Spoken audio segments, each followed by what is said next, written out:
Date is January 13th, 2014.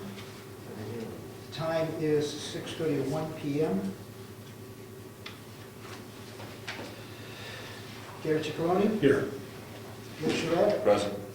Steve Wachowski, Jim Freeman, Here. Bob Collins, Here. Ed Comeau, Here. Rich Zacher, Here. Richard Peck. Here. So we have one missing. Okay, Dick, would you sit in for Steve? Sure. Thank you. Okay, announcements, correspondence, mail. Well, there's some announcements Ed could tell us about later that has to do with what's going on around the state, but we'll wait till after we finish with the public hearing. And there's a town and city, and that'll be in the inbox in there if anybody would like to read through that. And that's the only correspondence, except we now know that we've complied with, that McKillop, et cetera, through Fox has complied with the monuments and everything else. Everything's signed, sealed, and delivered and completed. So there's no more issues to do with that. It's put to bed. I'm sorry, Mr. Chairman, just for the record, can we get the map and lot number in the minutes at least for what work that was? Remember we discussed a couple meetings ago, making sure that, just so that people could tell in the future what happened at the meeting and which property we're talking about? I just want to make sure, are you referring to these minutes right here that I'm making? The minutes you're making now, Yes, okay. just so that we have a record, Yes. which map and lot number. I was just making an announcement. This isn't an item of public planning board hearing, so you can put it in there, George, if you have it on the top of your head. I wouldn't make a I'll do that. point of going and getting it right now. It's all been done officially at our last two meetings, so I just mentioned the fact that I signed the papers tonight. Anyway, okay, let's get into the public hearing. And we have three of them tonight. And the reason we have three public hearings was a decision made because it divorces one from another. So depending on what happens or where we go, coupling the three of them together into one hearing and one effort might require that all three of them be opened again if we had a second hearing. There's no reason to do that. And there may not become a reason to do that. Anyway, so the hearing is called to order. Note the time, George. I'm going to explain the procedure and rules of conduct. Address all questions and comments to the chair. Parties will not address each other directly. Identify yourself and your address before you speak. Do not engage in side conversations. If you would like to speak, we can just get a suggestion that the subject matter divided into manageable segments. We've done that.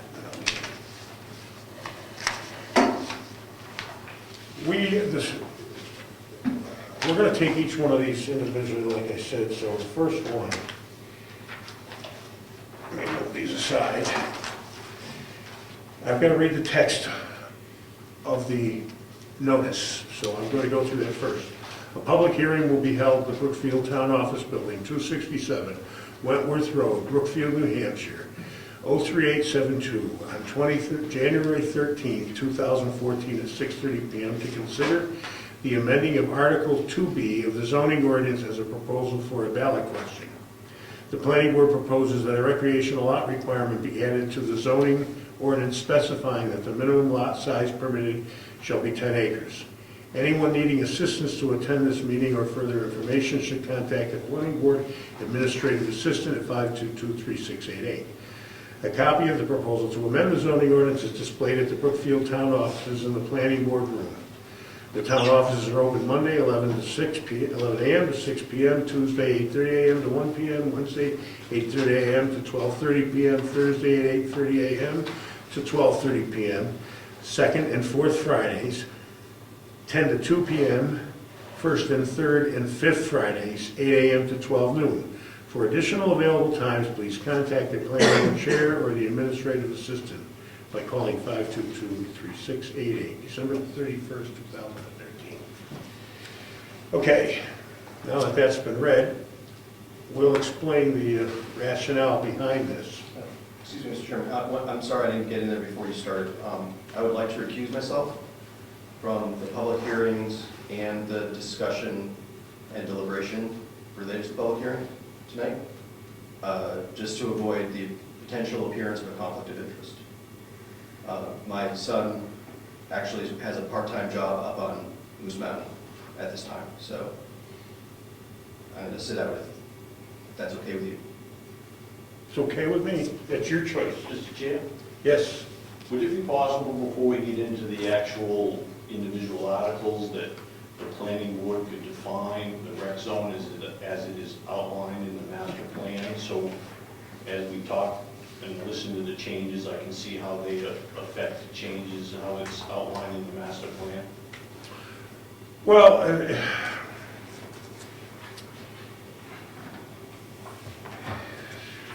well, that requires a little bit of thought. The master plan refers to the rec zone pretty much as the Moose Mountain ski area in many places. But it must outline its plans for that, right? Well, there's very little in the master plan that has anything to do with rec zone. RSA 674, semicolon 18 says you can only enact zoning if it is outlined in the master plan. So I would like to know, you're going to some active zoning in the rec zone, I want to know how it's outlined in your master plan. Or you cannot do it. So please entertain me and let me know how it's outlined in the master plan. Well, let me be pretty specific here. Every little thing that's planned in the future or that is put before the townspeople to vote does not have to be outlined in the master plan precisely and exactly. The town has a right to proffer any zoning it wants, and the townspeople have the right to vote on it. It may be challengeable or contested, I'm not going to argue that point. And that's not what we're going to do here. The master plan doesn't speak to an awful lot of issues about a lot of things in town that are zoning oriented, and there are zoning regulations concerning. I refer you to 674, semicolon 18. It's pretty clear. It's one sentence, and it's pretty clear. Well, if you take the master plan and read it, it says the rec zone, and it doesn't speak to much else as to what's going on in the rec zone. However, the town, when it designated the rec zone to the Moose Mountain ski area, had the intention to designate that as a recreational zone, because that's what it was. Now, if the recreational zone were to become a residential subdivision, I don't know that would be in keeping with the intention of the townspeople did when they created the rec zone in a place that wasn't. And that's why that should say that in the master plan. That's all I want to know is what does the master plan say in regard to the rec? Hold on, Rob. You're recused, but if you want to speak as a public member, you can do that. I think it would be useful if somebody read to the group here what the RSA that's being quoted says. Go ahead. Yeah, read it. You've got it right there, read it. So 674-18, adoption of zoning ordinance. The local legislative body, that be the people of town, may adopt a zoning ordinance under RSA 674:16 only after the planning board has adopted the mandatory sections of the master plan as described in RSA 674:2, Roman numeral 1 and Roman numeral 2. Period. Read it again. The local legislative body may adopt a zoning ordinance under RSA 674:16 only after the planning board has adopted the mandatory sections of the master plan as described in RSA 674:2, Roman numerals 1 and 2. Dick, did you grab the master plan? So I think the question would be, do we have the mandatory sections of the master plan? I don't think so. You don't think so? Mandatory about the rec zone, you mean? The way I read this, it says, that, so it refers to RSA 674:16, which is the section that allows us to have a zoning ordinance. Mhm. So I'm not a lawyer, but I would interpret this as saying we can't have any zoning unless we have a master plan. And I'm not sure that says anything specific about. I interpret this, it that it refers to the sections that are in 674 semicolon 2, which outlines all your sections. And one of the sections is recreational zone. Recreational uses. You have a recreational zone, this is recreational uses. If you have not included that in the master plan, then you should not be doing zoning that affects that. Well,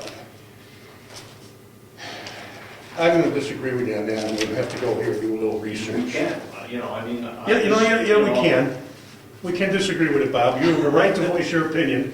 This is not a personal thing. This is just, neither does the master plan define how, the master plan does not define how we are going to create ordinances about our residential agricultural zone either. The master plan is developed with public input to let you know what the public wants. If you have not taken the effort to get the public input on the rec zone, then you're relying on 4 people in the subcommittee, which I find very biased, to decide what is going to happen in the rec zone for the public, because you haven't got the public's opinion. So I have a problem with that. We are having a hearing tonight, and the public's opinion is supposed to come through the hearing. And we are not forcing this on anybody. We're putting it before the town for a vote. All we are is a planning board.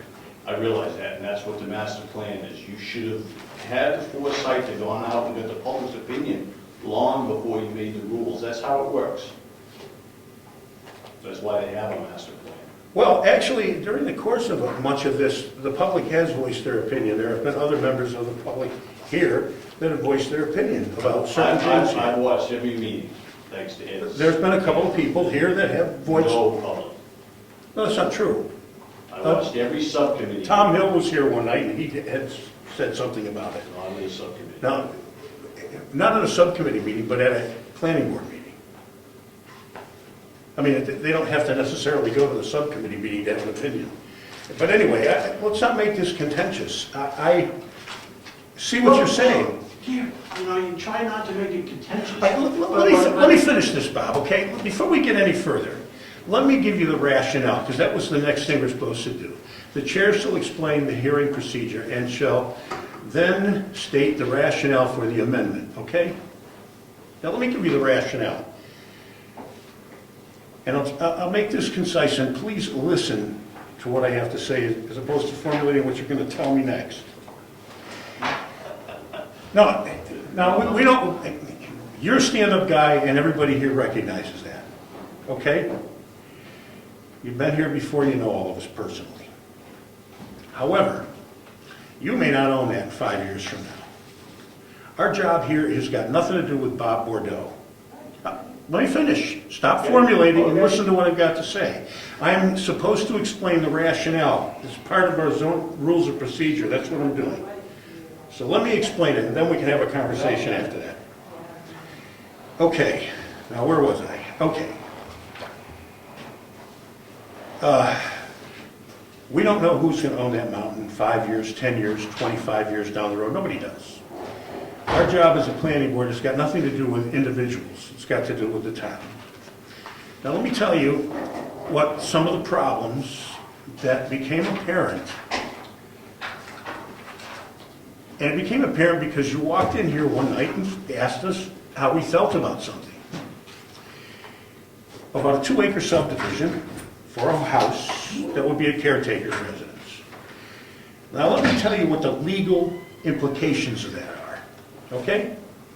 Number one, as things exist now, and this is a legal fact, check this out, our RA subdivision regulations are the only subdivision regulations that we have, and they govern subdivision everywhere in town, even in the rec zone, even though even though they were developed for residential agricultural small parcels.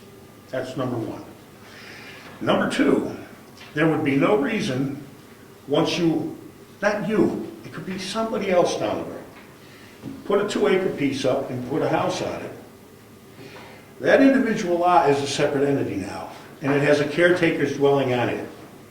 And that caretaker's dwelling is not legally required to be the caretaker's dwelling for the rest of the property.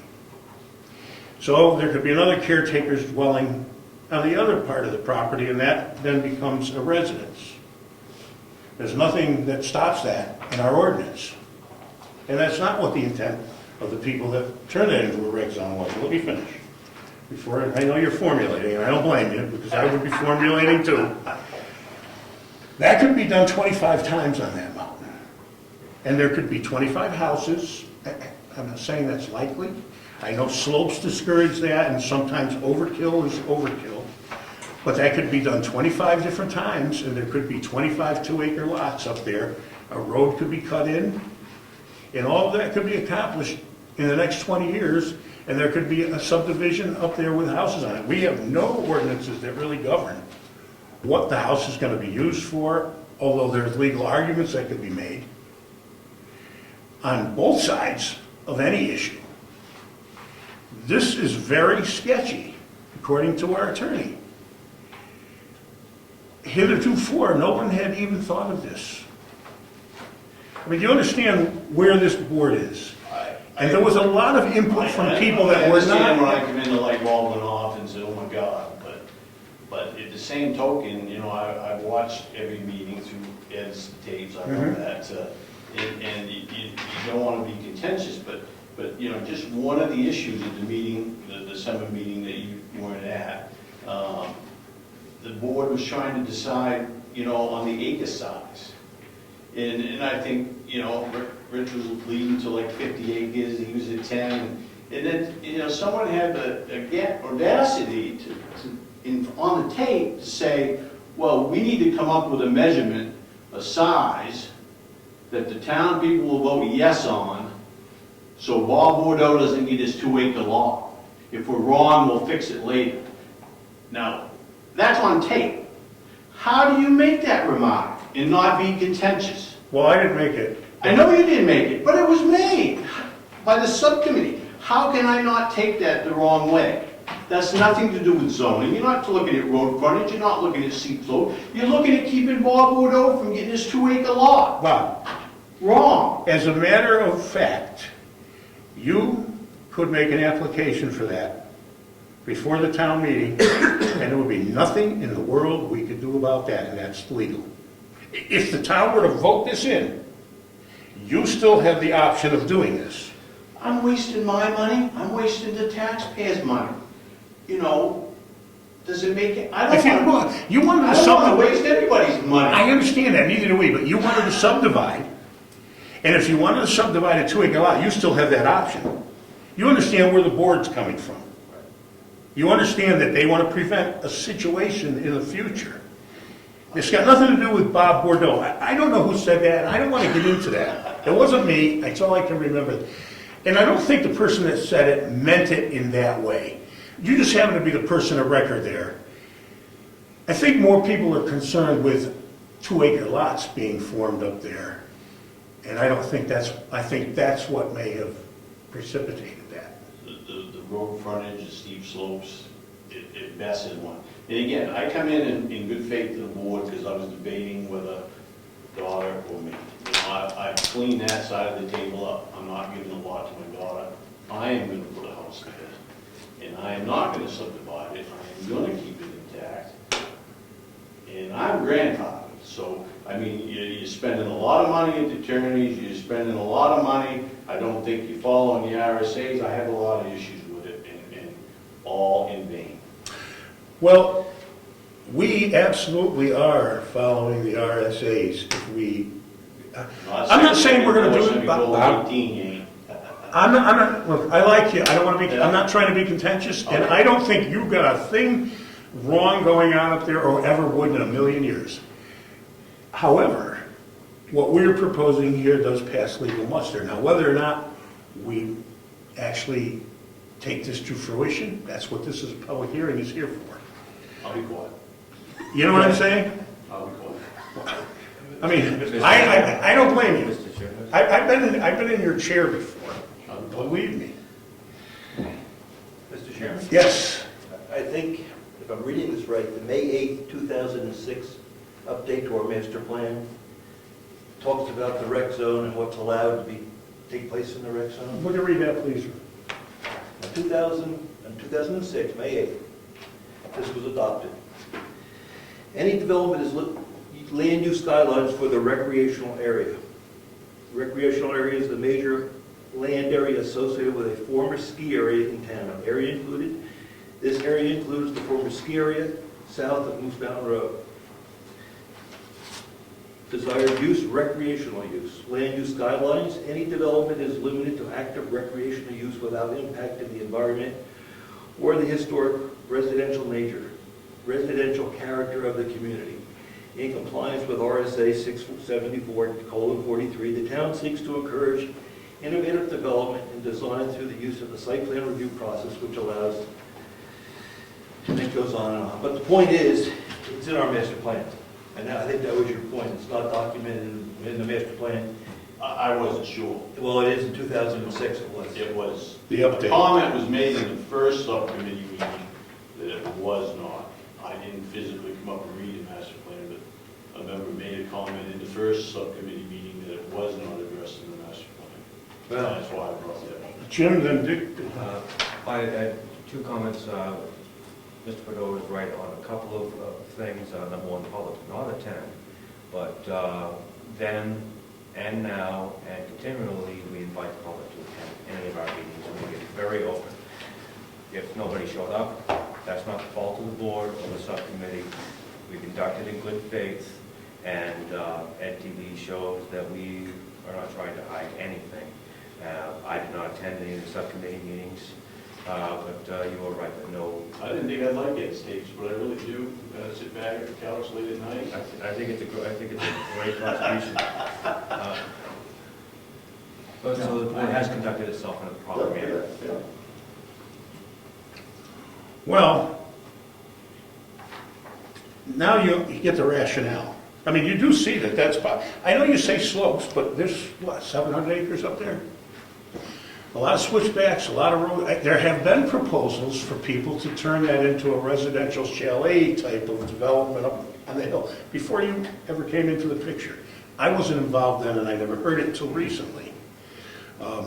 I haven't seen any of it. It has been a bone of contention in how big the lot size should be, and we're here. I mean, there were people that suggested it should be 50 acres.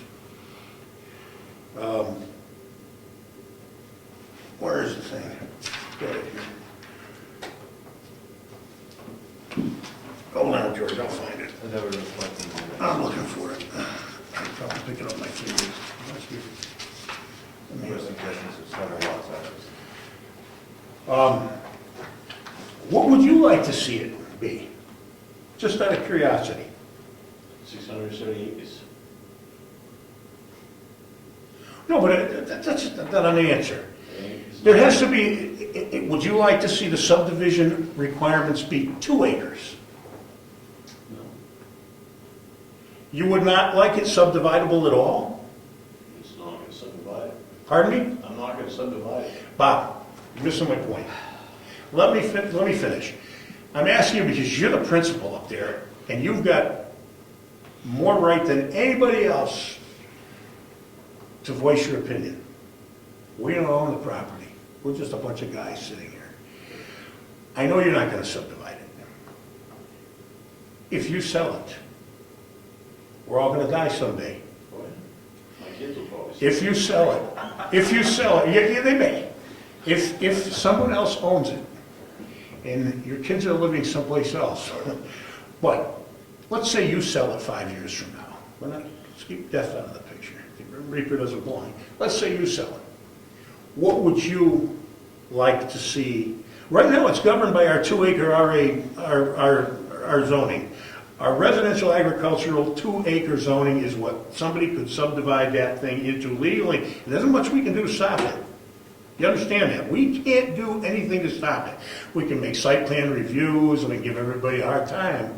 But technically, under the law, we have no zoning that governs that except that one set of RA 2-acre zoning. You see the dilemma here. I do.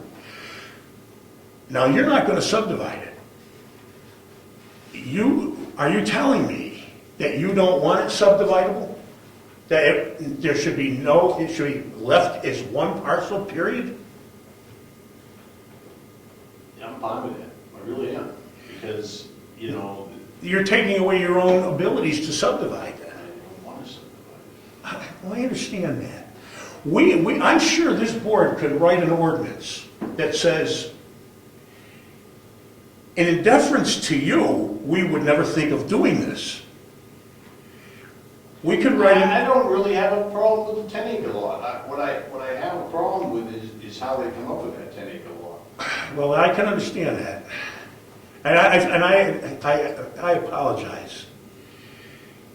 And I don't believe anybody really meant it personally. You just happen to be the owner. And so therefore, your name would come out of somebody's mouth. And I don't think anybody meant it in a personal way. I think what anybody that said anything meant is they don't want to see a bunch of 2-acre lots up that mountain. That's the purpose here. I just think, you know, and again, I've already put that over the issue, because me and my wife are going to build a house there. So I really think if when I come to the board in good faith and maybe wanted to put my daughter there, I didn't think that was unreasonable.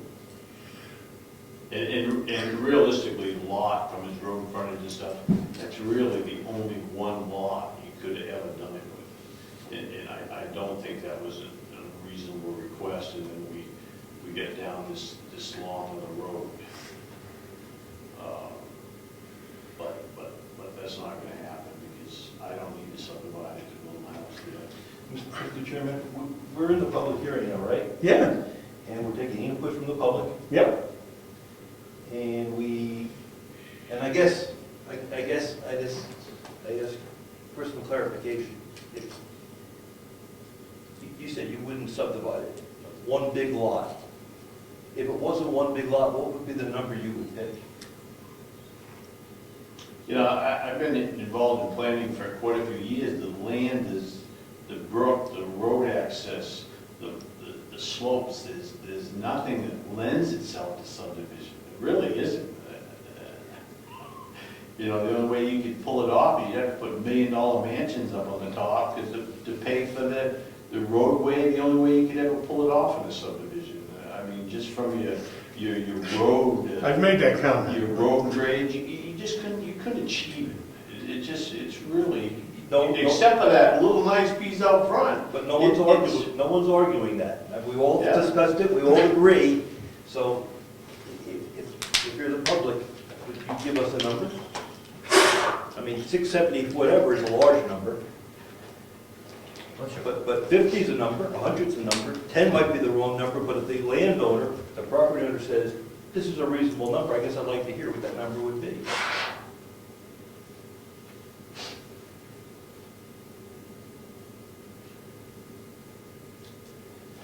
You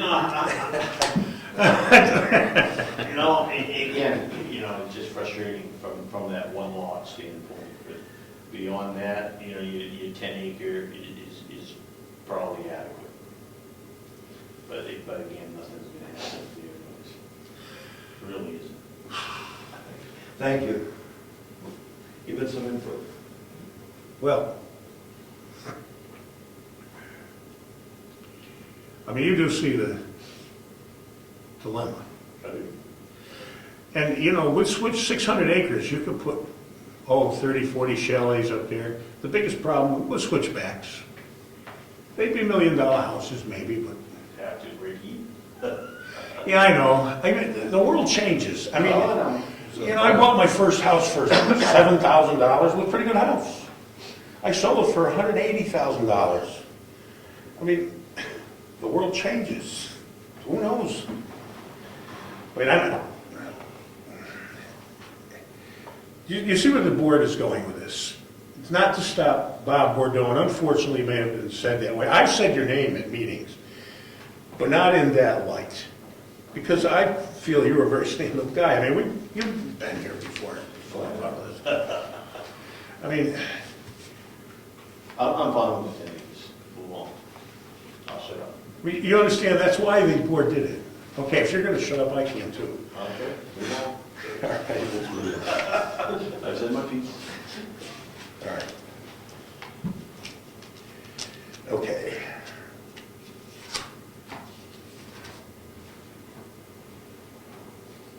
Okay, are there any other members of the public here that would like to make a comment on this? Well, in that case, I'm going to declare the hearing closed, and we're going to move on to the next hearing.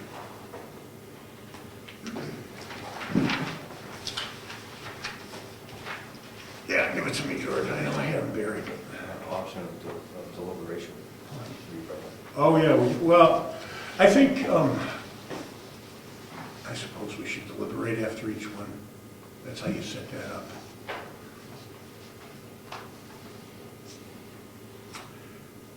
I think we can do this the other way. I can change the format. We don't have to deliberate right now. And I'm going to change the format. I'm not going to be chairman in a month or two and have some fun.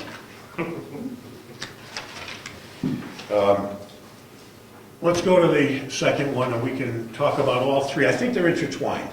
That's the reason why. I don't think that we should deliberate on one right after we have it. Let's go to the next one. Okay, I've got to read the notice. I'm getting for the second one.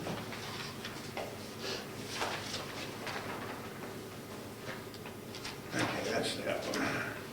Just bear with me a minute. I've been crawling around in the mud all day.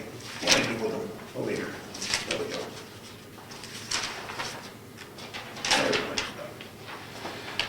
Okay, I'm not going to go through the rules of procedure about the conduct anymore. We don't need to do that twice. But I do need to read the notice of public hearing for the second hearing. A public hearing will be held at the Brookfield Town Office Building, 267 Wentworth Road, Brookfield, New Hampshire, 03872 on January 13, 2014 at 6:30 p.m. after another hearing to consider the amending of Appendix E of the zoning ordinance as a proposal for a ballot question. The planning board proposes a reorganization of recreational uses by removing caretaker dwelling from permitted uses and adding it to conditional uses in Appendix E of the zoning ordinance. Anyone needing assistance to attend this meeting or for further information, contact Planning Board Administrative Assistant at 522-3688. A copy of the proposal to amend the zoning ordinance is displayed at Brookfield Town Offices in the Planning Board room. The town offices are open Monday, 11 a.m. to 6 p.m., Tuesday, 8:30 a.m. to 1 p.m., Wednesday at 8:30 a.m. to 12:30 p.m., Thursday, 8:30 a.m. to 12:30 p.m., second and fourth Fridays, 12 to 2 p.m., first and third and fifth Fridays, 8 a.m. to 12 noon. For additional available times, please contact the Planning Board Chair or Administrative Assistant by calling 522-3688, December 31st, 2013. Okay, put that aside. Okay. I'm going to explain the rationale for that.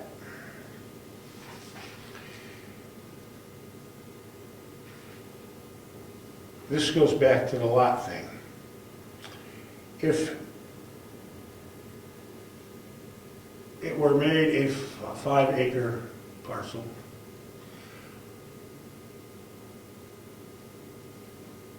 you could put a caretaker's dwelling there. Now, let's say there were 10 subdivided parcels up there. Each particular lot could then have a caretaker's dwelling. And we believe that it should be incidental in supporting a recreational thing. So if you have a separate entity up there that's a lot beside the existing one piece that's up there, now you have a 5-acre piece or whatever, and a caretaker's dwelling goes up on it, it should support the activity that's going on that particular lot. That's what it should be. It could support the activities going on the whole mountain too, doesn't matter, but it could only be supportive of one recreational facility, one thing going on in that lot. If there was another lot subdivided off, there could be a caretaker's dwelling on that, et cetera, et cetera, et cetera. Therefore, to not make a whole lot of laws and regulations that determine, okay, you've got a house here, we're going to have what kind of miniature golf or what have you on that lot, and there's another lot here, and like, mind you, this is 20 years from now. That's really our job, not just next month with you. Then the easiest way to make that possible without creating a whole lot of laws that support that, and also the way it's written is a bad way. A permitted use. The recreational, or the caretaker's lot, or house rather, is listed under a permitted use in the recreational area, which means, literally, even though that wasn't the intention, that in itself is a permitted use. That maybe you don't need, and it could be argued in court, any other recreational activity going on that 5-acre parcel. That the caretaker's lot, I don't know, a fun house or whatever. There's so many legal questions to this stuff, it makes it hard to do. So if it were made a conditional use instead of a permitted use, because it's not an entity unto itself as a permitted use, it really is a supportive of a recreational thing. Then to put up a caretaker's house, you would have to then come before the board for site plan review as a conditional use, which you have to do anyway up there. Right, because of the addition. Because it's, right, you have to do anyway. And that was the reason for taking it out of permitted and putting it into conditional. That doesn't make it a separate entity, that's a permitted use. But even as a permitted use, you're still coming before this planning board. Well, you are, but it's an entity that says there doesn't have to be any recreational, it could be construed that way. Doesn't have to be any recreational activity on that 5-acre parcel. Now, if somebody like yourself came before the board, and I can't really speak for future boards, and said, look, my daughter's house is going to be caretaker, is going to go there, there's not going to be disc golf in the backyard, the disc golf's up the hill. I don't think the board is going to fight that too much. At the end of the day, irregardless of definitions of permitted use, conditional uses, at the end of the day, all I'm really concerned is how it affects me this summer when I go to build my house. A, I feel I'm grandfathered. I have a caretaker facility on the things now, obviously when I'm moving it, yes, I have to come to site review because of the square footage rule in the site plan. But, I don't want to sit here and not fight for something and have it bite me in the butt 3 months from now when I'm in here on a site plan review. All right, I'm sitting on this board now, I'm not going to be the chairman then. But I can pretty much tell you by the nature of this board, no one's going to give you, and that's a hypothetical on my part, a hard time about you building your residence up there. We had a lot of issues last fall. We had a guy up there, target practice, and shot up my septic pipes. They arrested a guy a month ago up on the mountain, shooting a pistol 11:30 at night. The trash is getting dumped up there. I mean, it's a real pain in the butt, and I can put it into that. It's a beautiful place. I mean, we wouldn't want to look out the back door and see my mountain. So I mean, it's a two-way street. I gotta have some of that stupid shit that's going on up there. I get it. The only reason for this is... What happens on a 10-acre lot 20 years from now, I'm fine with, but I'm just concerned with how it affects me 3 months from now. I don't think it affects you in any way. You want to build your house up there, and no, I don't think anybody's going to say a word about that. Okay, I want to have a state. It's on tape, I don't know. I'm leaving for South America permanently next week, so... No. Okay, I'm fine. Yeah, none of this here is construed or intending to place an impediment on you and your activity up there. If you've listened, you've probably understood that most of the time we actually stated that we really don't believe you have any intention of doing any of this stuff that is a concern here. But our job isn't just you or the town. At the moment, it's down the road a piece, you know. Okay, anybody want to make any comments about this particular thing, public hearing? Okay, we're going to close that public hearing then. And we're going to wait till we deliberate at the end of all these. We'll talk about them all together. Okay, I'm not going to read any of the conditions of procedure. I'm going to go right to the public hearing. A public hearing will be held at the Brookfield Town Office Building, 267 Wentworth Road, Brookfield, New Hampshire, 03872, on January 13th, 2014, at 6:30 p.m. after another hearing to consider the amending of Article X of the zoning ordinance as proposed for a ballot question. The planning board proposes to include a definition for caretaker's dwelling in Article 10 of the zoning ordinance. Anyone needing assistance to attend this meeting or for further information should contact Planning Board Administrative Assistant 522-3688. A copy of the proposal to amend the zoning ordinance is displayed at the Brookfield Town offices in the Planning Board room. The town offices are open Monday, 11 to 6 p.m., 11 a.m. to 6 p.m., Tuesday, 8:30 a.m. to 1 p.m., Wednesday, 8:30 a.m. to 12:30 p.m., Thursday, 8:30 a.m. to 12:30 p.m., second and fourth Fridays, 10 to 2 p.m., first and third and fifth Fridays, 8 a.m. to 12 noon. For additional available times, please contact the Planning Board Chair or Administrative Assistant by calling 522-3688, December 31st, 2013. Okay. Gary, I think you're in your phone. That'll stop. Unless it's really bothering somebody, I just let them leave a voicemail. I hope nobody died. Okay. The definition. Where we got the definition, George? Let me have that. I'm going to read the definition. I have it. Caretaker's dwelling, a dwelling in the rec zone intended to provide a residence for a caretaker to actively oversee the recreational uses of the lot where the dwelling is located with the following restrictions. The caretaker dwelling must be clearly incidental, secondary, and related to the active recreational use of the property. No caretaker's dwelling may be constructed or inhabited if there is no approved recreational use for the lot. No caretaker's dwelling may be inhabited if all approved recreational uses cease for a period of 1 year.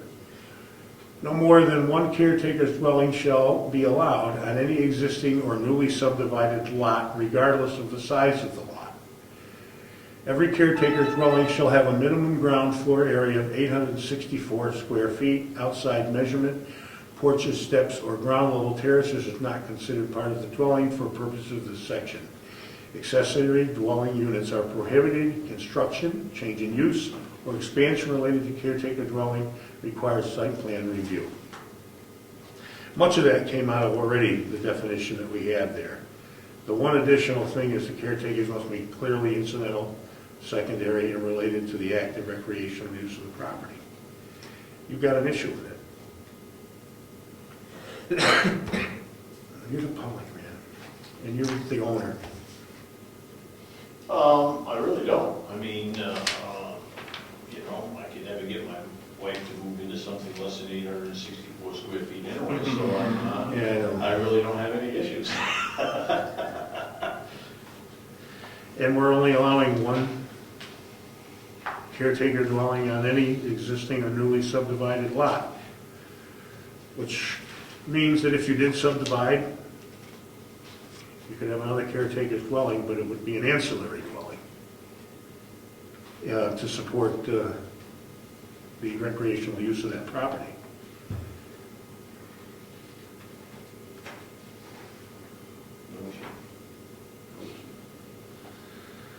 Okay, anybody else? Where are you building, Bob? On the, On that little knoll, Yeah. you know, it's just when the my property starts, there's a little knoll. Right. Take 10 feet of that knoll off, but still keep it up a little bit to the look over. Okay, I'm going to close this hearing then. No other comments. I'd like to state something here. I believe most of the people in town, I'm not speaking of everybody, are appreciative of you in the way you conduct yourself up there. I really believe that. I know I do. I think everybody in town absolutely does realize that you're a credit to the town, not a disadvantage. I'm sure everybody feels that way. And there's always a few exceptions to that rule. So that's fine. Having said that,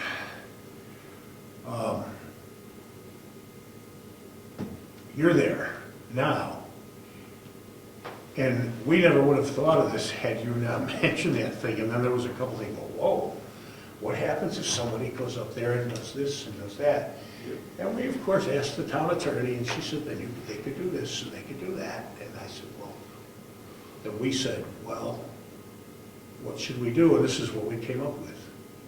Again, the biggest upsetting point was that I came to this board in good faith about that 2-acre lot, and the comment was made, how do we keep Walpole over from having this 2-acre lot? That's a little discerning. Well, I feel bad about that. I don't think that's what was meant. I think more like, how do we keep somebody from having 15 of them? And I agree with that. I don't really, and then also the comment was made, well, Bob wants 2-acre lot, he's got plenty of time to, all he has to do is submit the application. That's all I could have, I know. And there wouldn't be much we could do about it, and I'm telling you that straight right off the cuff, you know. Do you understand why we had to correct what we had? Because the rec zone fell under the RA stuff, and it doesn't belong there. No, I agree. That's all. Yeah. Okay. Well, that's you. So my phone doesn't have play that tune. Okay, let's take a 5-minute recess. Can I do that before we deliberate? I can do that, actually. That's my decision. I'm going to go in there. Okay. We're not going to consider the last one, to clean up the hearing. Isn't that part of the hearing or not? I think these two he's talking No. Number 10? Okay. No, the cleanup is housekeeping. We can do that afterwards. It's not part of it. Is there going to be another business section at tonight's meeting? Yep. Okay. Yeah, we're going to go on. We have some cleanup housekeeping. It doesn't have much to do with you. Just, I just got another issue I'd like to bring up real quick. we'll give you that. We'll give you that. Okay. Give me a minute. Go ahead. 5-minute recess. Hurry up.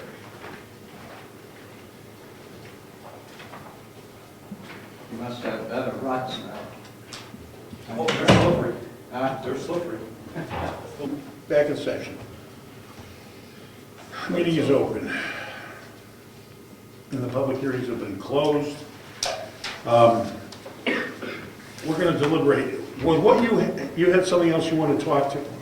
If you could, I'll let you do your deliberations and then. Does it have any bearing on what No. we're talking? Okay. All right, let's deliberate. I would have one statement if I may, Mr. Chairman. Well, actually, a couple of statements. Number one, I think it's pretty good work by the subcommittee as far as making the definitions stronger for recreational zone usage and what would be required there. The one issue that I would have would be with the changes to Appendix E, changing the one caretaker dwelling from a permitted use to a conditional use. As far as the establishment of a caretaker dwelling, it's well stated in current zoning and in the proposed changes to zoning that any caretaker usage would be secondary to any recreational usage. So regardless of the size of its subdivided lot, that would still stand. So if the lot was subdivided even into 2 acres. Any dwelling would have to be secondary to a recreational use for that property. That property would have to stand on its own merit. It would not include Moose Mountain recreational facility or Moose Mountain Limited into it whatsoever.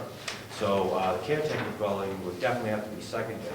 I believe that Mr. Bordeaux currently and any possible future owners of any property there or subdivided from there would be surrendering rights by allowing caretaker dwelling to be taken from a permitted use into a conditional use, where the board could actually refuse a caretaker dwelling on any property there or subdivided from there.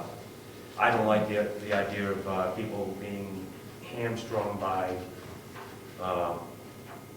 legal jargon and the rights taken away from them from their usage. All the rest I'm in total agreement with. I think it's very good work, a lot of hard work done by the subcommittee. Can I respond to that when you get through? Oh, yes, absolutely. But I do believe that taking away permitted use and turning it into conditional use would be taken away from the rights of the property owner. Well, it really doesn't do that. I mean, The wording does. no, it doesn't. Let me explain that. They're allowing one caretaker's dwelling per lot. And conditional use, you see, as a permitted use, that puts it in the category, if you look at our appendices, that all the things that are allowed to do as recreational uses on that lot are listed as permitted uses.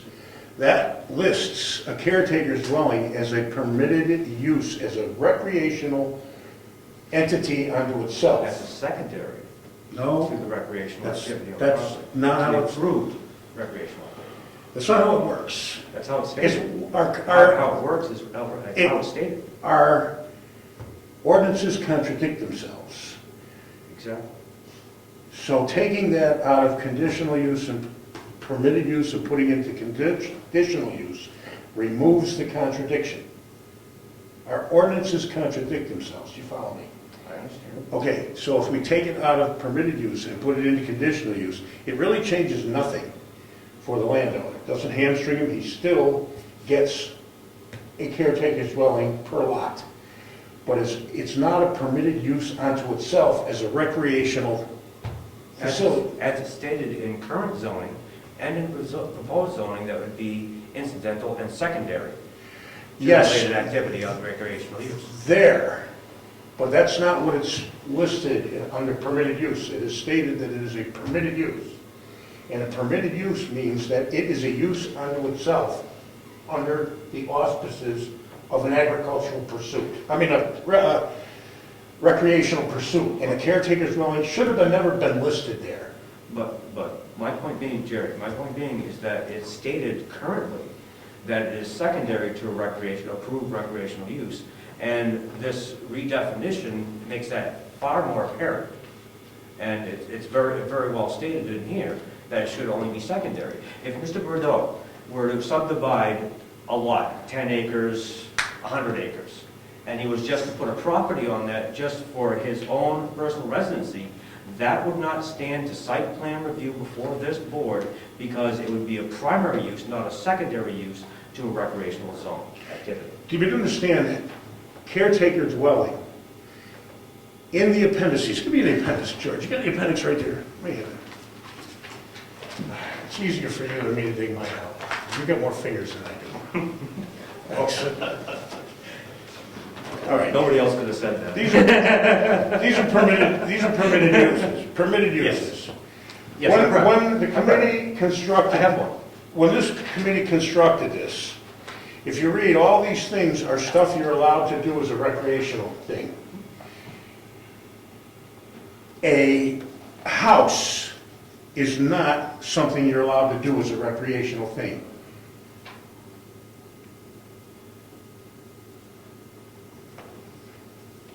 The caretaker dwelling. That's an item. The rest of these things are activities. You follow me? That's the only noun up there, the rest of them are verbs. This should be down here with conditional use, not in with the activities that are allowed there. It's stated. in the Somebody else zone- want to try? In the zoning. I have it at home, I don't have any of my stuff here, my wife decided to clean up and hid everything on me, I can't even find my briefcase. I had everything all together. I don't have that problem. Yeah, well, not anymore. I clean up and lose everything, but my wife does. But it states in here that a caretaker dwelling would be a secondary use to a primary recreational activity. Now, And then here it states, as a permitted use, he could put one up as long as it meets all building requirements. here it's saying He it's a can put one up. primary recreational That activity. gives- That gives him, no, it isn't. It's stated in there that any dwelling would be of secondary use. Well, It's look, stated in there. I don't have my copy with me. I have it earmarked and everything.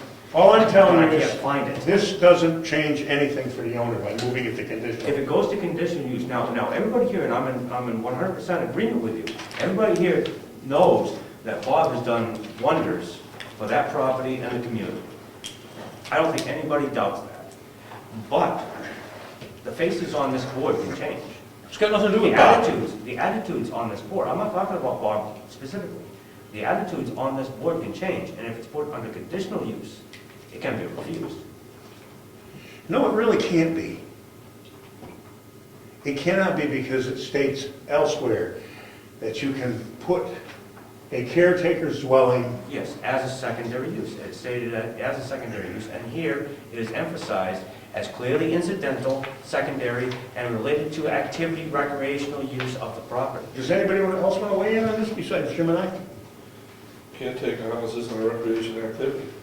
That's correct. And if it was only a caretaker's house on a piece of property, it would not meet the zoning requirements for a recreational zone, and then can be absolutely refused. But Mr. Bordeaux should have the right to put in a caretaker facility on that property, and as a permitted use, he would be able to do so. As a conditional use, the faces on this board changes, the attitude on this board changes, he can be refused. I think you understand it correctly. I know I understand it correctly. There you go. I know for an absolute fact I understand it correctly. Mr. Bordeaux should not surrender his rights because this board is trying to do a cleanup and redefine the activities of a recreational zone.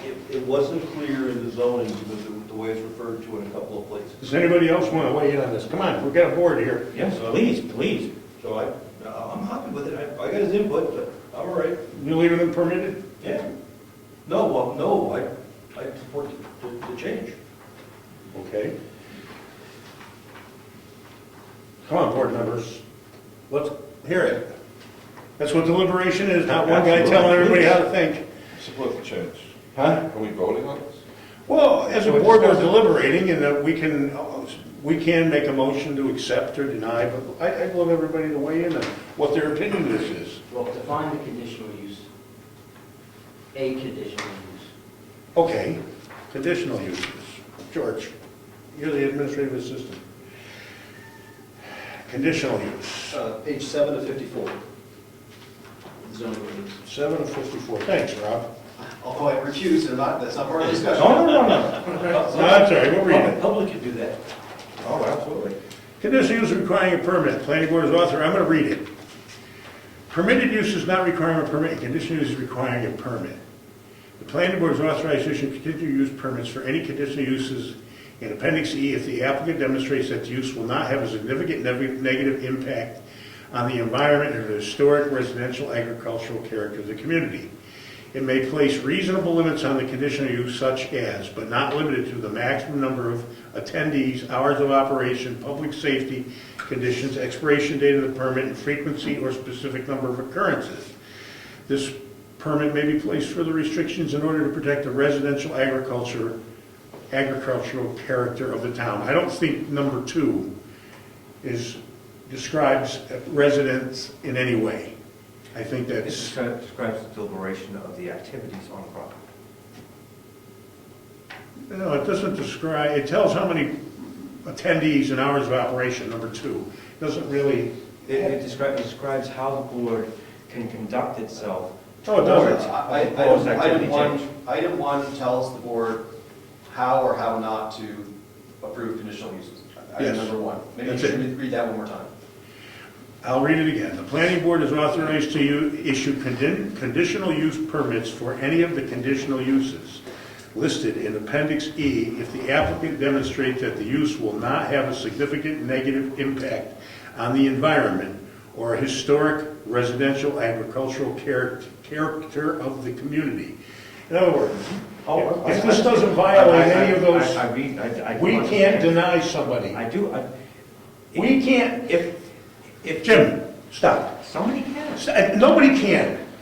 Because nobody can't just say, I am going to deny because I don't like the guy's face. No, they could Or, not like well, the he way. did not say that. They could not like the way that it impacts the view of the property from the road. That's not listed here. It's not, but that is a reason for That's- environmental changes. Jim, It's a reason. then they I'm not saying- can, then they I'm can not saying sue the anybody here court. will. They can sue the town. And then we have Hold the on. quagmire we've had before. How much can does this town want to spend on? The town legal precedent is because not going to somebody's sue attitude? if we put this in conditional use. If 10 years from now, the gentleman sitting in your chair says he cannot put his house up because it obstructs my view of the mountain from the road, therefore it is environmentally unfriendly, then he sues us. Jim. Okay, that's it. Does anybody else want to talk about that? No. I'm going to read number 3. The completed conditional use permit application, the fee, the loss will be attached to the planning board. Have 30 days from the day received. These are all conditions. Application may apply for renewal of conditional use permit. The planning board requires site visits. The board of selectmen will be enforcement agency, et cetera, et cetera. Number 1, the planning board is authorized to issue a conditional use permit for any of the conditional uses listed in Appendix E if the applicant demonstrates that the use will not have a significant negative impact on the environment or the historic, residential, agricultural character of the community. This has got nothing to do with views. Jim, I know your voice and opinion, you got it right there. I'm playing the devil's advocate in this I got it. situation, so we don't wind up in a quagmire that we wound up in that cost thousands of tax dollars. When I first came on as an alternate in this board, I watched it happen. Okay, does anybody else? Yeah, I just have, Huh? just a funny question is, why did we switch it from conditional to permitted to conditional anyway? Because it's the only thing, well, 2 of them were, one of the items was originally that if the caretakers, well, if say the place was subdivided in 19 different places, 19 lots, down the road, 20 years, and somebody wanted to put up a caretaker's dwelling in each one of those lots, which they could do, under permitted use. Well, we can't do anything about that as a permitted use. Whether they have an ancillary activity with it or not, unless we define that. And the way we define it is putting it in conditional use. And I know it says that it has to be an ancillary activity, but you could make a little bocce court behind one, a little thing behind there, and it becomes an ancillary activity. Now, that would pass legal muster. So somebody's got a croquet set up in the backyard, and then they've got a caretaker's dwelling, and they could sell that to somebody for $3 million because they set up a croquet course in the backyard. Not a good- Jim, I'm going to ask, wait, don't interrupt me. Not a good pretext. I'm talking to Ed. Do you understand what I'm saying? They can set up a croquet course in the backyard, and then the caretaker's dwelling is incidental to the croquet course, as long as people come in and do it and they pay. Therefore, that situation could exist 15 different times. That's one of the items that make it, if it's in conditional use, we as a board have the right to say, so the 9th lot that's going in up there with some kind of conditional use, we can determine as a board, and we have every legal right to determine whether the croquet court is BS or it isn't BS. You know what I mean? He can't just say, well, I got a bocce court in the backyard, I'm going to charge $20. We can set conditions saying you got to have parking, you got to do this, you got to, you follow me? Yeah, I Just as under conditional uses. We can't do that under permitted uses, really. We can't set any parameters at all for the 9th lot up on that mountain. Now, the other item is that as a permitted use, it makes this item here, which has nothing to do with an activity. It's just a place to park the guy that's gonna, or woman that's gonna take care of the thing. And that makes that a use in itself, unto itself, by itself. It doesn't have to have anything along with it being listed under permitted use. It's a use by itself. Even though a caretaker's dwelling is defined as an ancillary activity here, it's defined as a primary activity here. There's our contradiction. It's a contradiction between our two zoning, this is from the attorney, by the way. Not out of my head, I'm not a lawyer. It's a contradiction in terms. In other words, it's a use over here, it's not a use, it's contradicting. One says one thing, one says the other. The easiest way out of that conundrum is to move it into conditional uses. And there's always the offbeat chance that a psychotic will be sitting in his chair someday who will say that whoever's up on that mountain is wrecking my view. That won't pass muster. And yeah, we could get into a lawsuit. No, you can sue somebody for wearing the shorts backwards. But that's not what this board has to worry about. This board has to worry about making this work. And it works if we leave the definition of where it is and we move this to conditional use. That's all I got to say. Go ahead, Jim. A question. The bocce court in the discussion, was that approved by site plan review by this board as the primary use of that property? I don't know, is it there?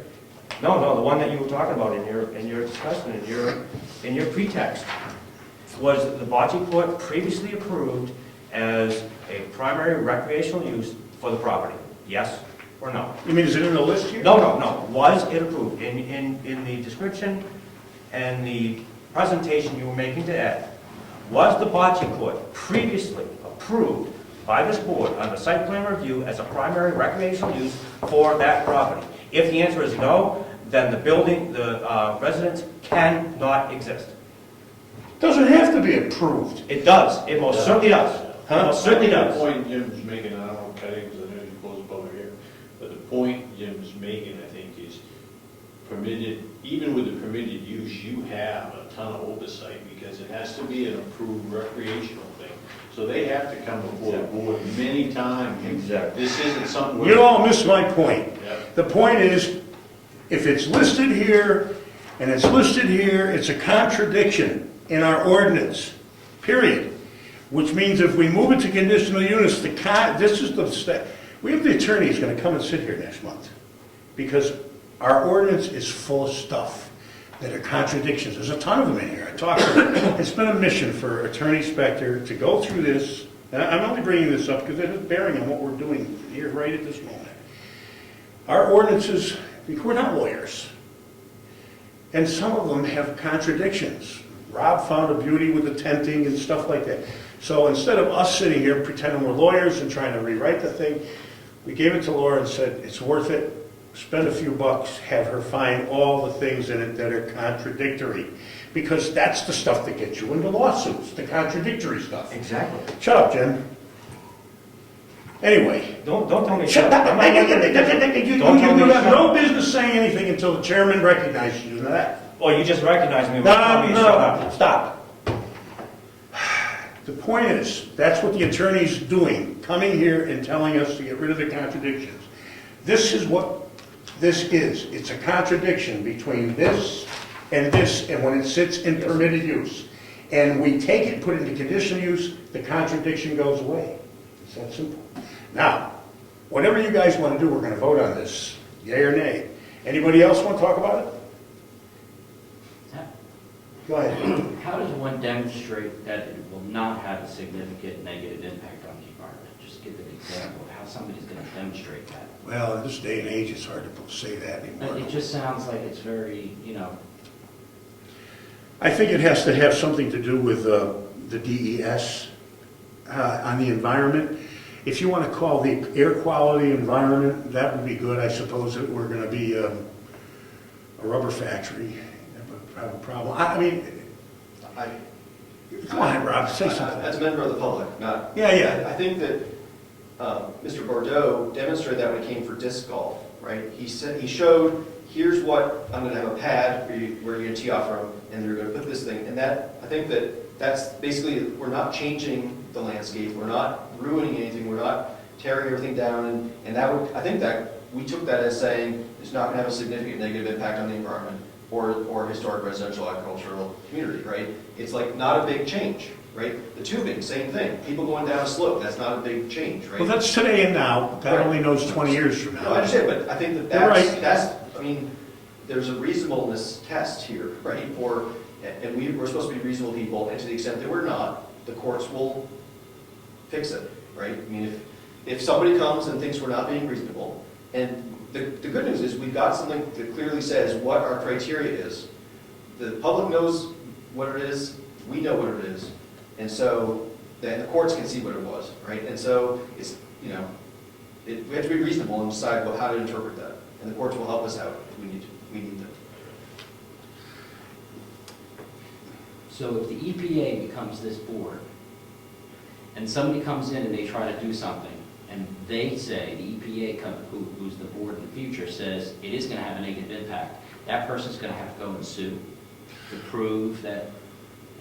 Well, if that's the situation politically at the time, I don't think anybody's going to do anything without the EPA sniffing there. Well, I just said that as an example. No, I know. Does the significant negative impact on the environment or the historic residential agriculture character of the community, who put that in there?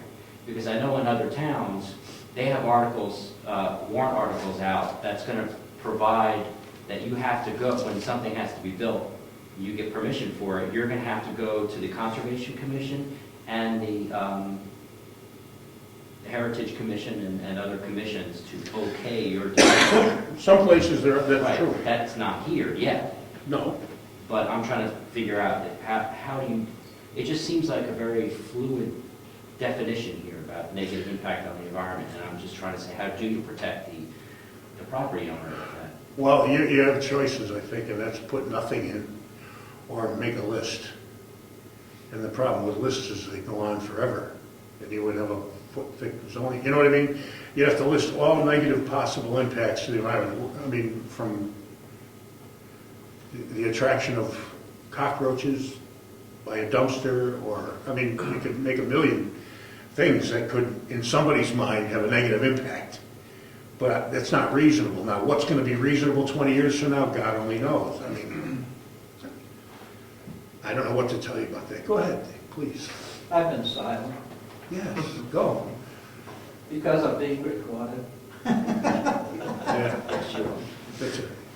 You can call me names afterwards, no problem. In the zoning, under permitted uses and conditional permitted uses, on page 7 of 54,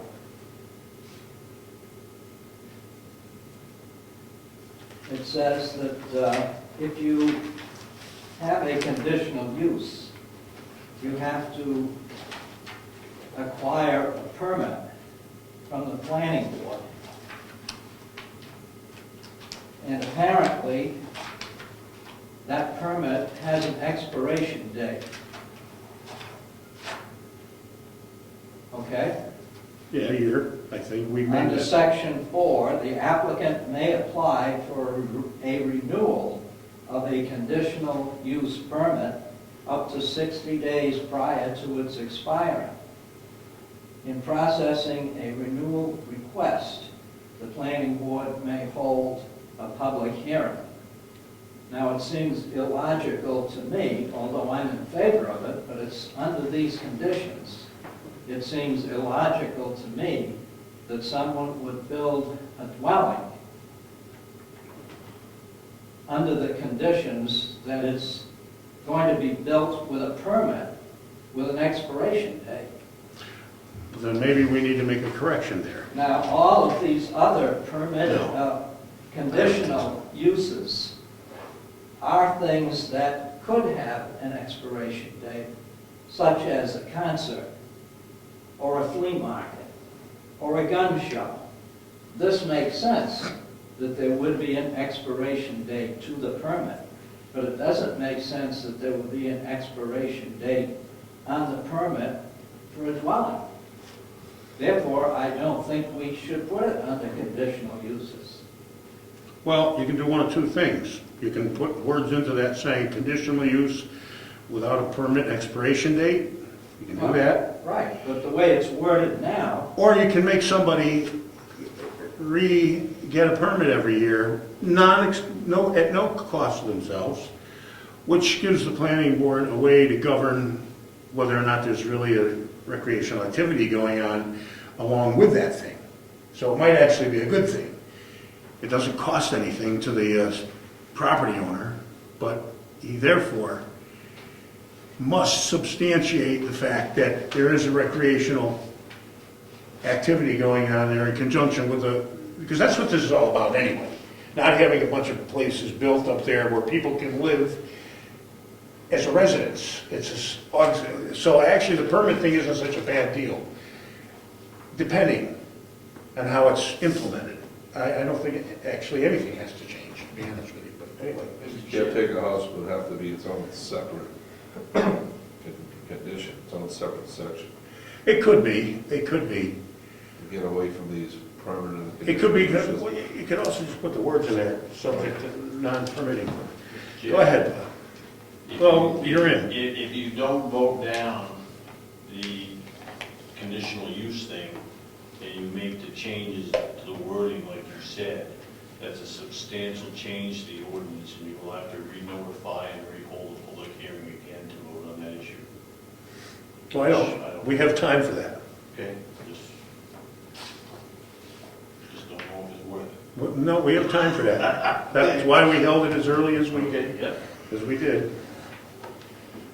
I think it should be broken out because it's not a activity. Well, it's the only one that really isn't an activity. Even the full-service restaurant, which is a noun, is an activity. It's where people go to dine, the members of the public come. So,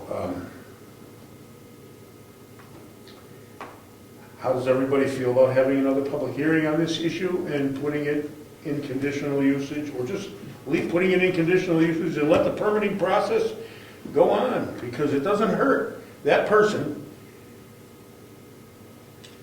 I mean, you walk in here to register your car once a year. I mean, this is the easiest state in the union to do that in, by the way.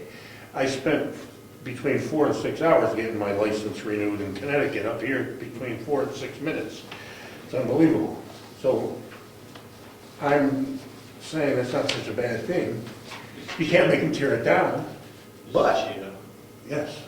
Go ahead. I'm not gonna come in and permit my house every year, so I would vehemently oppose that, and I would have to let the voters know. And again, I'm agreeing with everything at this point. I would actually invite you, petition the whole 9 yards, that, you know, the way he describes that conditional use, I can't do that. Well, we I agree, that's unreasonable. your public, As a member of the public just commenting on that, I think that it would be, I would agree that it would be unreasonable for the planning board to provide conditional use approval, probably for 1 year for something like that, especially when if there are other uses that are permitted for longer than that. Really, as far as I can see with the proposal, the only way that the planning board would be able to legitimately not approve a caretaker dwelling would be if there were no other recreational uses going on up there. And that's really what the check would be, I think, for whether or not to renew the conditional use. If that's the case, then I think that, the planning board should take that into account when they review and approve the conditional use. And I don't think the zoning says it has to be 1 year approval. I think it just presupposes there might be an end date on the conditional use permit. So I see where you're coming from. it could be 1 year, it could be 1 month, it could be 10 years. I mean, I think that the right thing to do would be to be reasonable about it. Yeah, that's the whole idea. In fact, when they came before the board for the site plan review process to build a house, that would probably become an inherent part of the, yeah, go ahead. that you're not subject to the yearly permit, because I don't really care for that either. But, I mean, that would bother me. I agree. But I think this, Mr. Chairman, I think the zoning as proposed would, I think that there would be a case where somebody, you know, builds a house, is using that house as a caretaker dwelling to support recreational activities, and this decides they don't want the business anymore, but still want to live there. And it's, you know, 670 acre lot, but it's not zoned for residential. I'm not sure what we do about that, but, I mean, our zoning should, I think our zoning should say that that person can't live there under those circumstances. Whether you actually could make that happen, I don't know. But And you cover that, and I don't know. Yeah, it's covered in the other one. right, but if the permit to live there is forever, but it's supposedly conditional on other things, there's like no way to, I don't know, maybe you rely on the selectmen to enforce that they'll evict somebody who's. You know, Been there 20 years, you're not gonna win that case. my guess is, that let's say Bob, 20 years from now, Bob says, I had enough ski tubing, I had enough this, and I had enough that. I don't want to do this anymore. You just open it up for hiking. Well, yeah, you can let people hike. My guess is probably nobody would boot him off the mountain. They would just, okay, he stopped running the ski tube operation, and the house that's been the caretaker dwelling that he's lived in for 20 years is still where he's living, and I don't think the selectmen are going to say, we got to get him out of there. I just think that's so obtuse that it's, you know, we can talk about the ridiculous all day long, but it's to what avail? You're right, as long as you'll allow hiking, it's covered. Really ridiculous has a nasty tendency of having it. I don't think I think it can go into conditional use, and I really don't think that the permitting thing has anything to do with it. I think obviously when they come in front of the board is going to let them build a caretaker's dwelling, and they can't tear it down if the guy doesn't get a permit the following year, and they can't throw him out. He's still running his rec. We're going to vote on it. That's what we're going to do. Does anybody want to make a motion? I would move that we vote on the proposed changes individually upon themselves. Well, that's how we're going to do it. Yes, to move towards warrant article. Well, let's start with the first one. This is the lot size 10 acres. I move that we make the lot size permitted to be 10 acres, along with B and C, as proposed by the planning board. Number 5, lot requirements. Anybody second that? Second that motion. Any more discussion on this? All in favor? Aye. Opposed? Anybody abstain? Okay, so be it.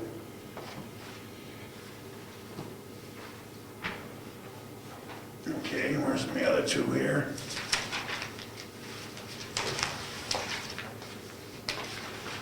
Do this to myself. No? Oh, I don't know, I just keep doing it to myself. It's over here. All right, let me take my hand.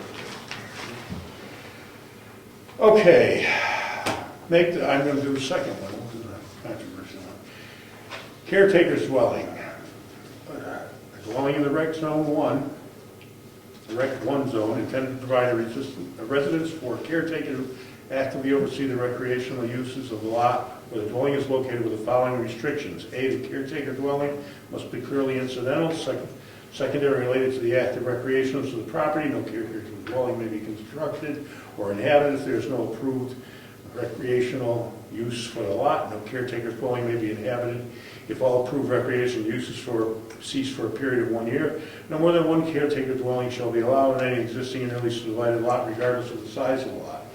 Every caretaker dwelling shall have a minimum ground floor area of 864 square feet. Outside measurement, porches, steps, ground level terraces are not considered part of the dwelling for purposes of this section.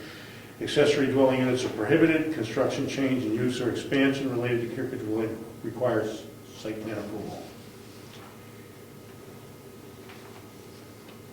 I move that we accept this and move this toward the ballot.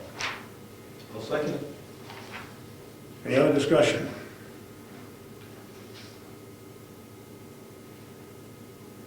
All in favor? Aye. Opposed? Abstentions? Number 2 down. Okay, number 3, make the following change to Appendix E, remove one caretaker's dwelling from permitted use and add caretaker's dwelling to conditional uses.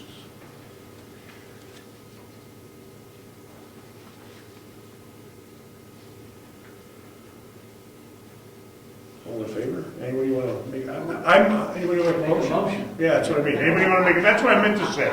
Does anybody want to make a motion? If not, as chairman, we'll move that we move this from permitted use to conditional use. That's the motion? That's the motion. I'll second it. Any other discussion?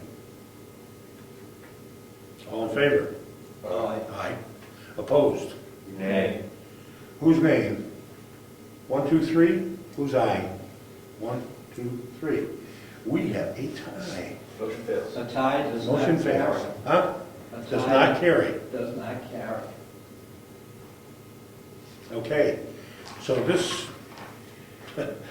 one goes, this is the one Laura said was the simplest solution to the problem. It's all right with me. Send it off. She said that's your simplest and best solution. Oh, I want to make it complicated, right? Hey, I don't care. It's done. It's not going. It's not going. We're not moving it. It's staying right in permitted use. Works for me.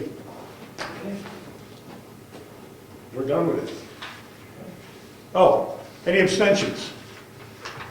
The motion doesn't pass. Okay. Okay, that's it. Now,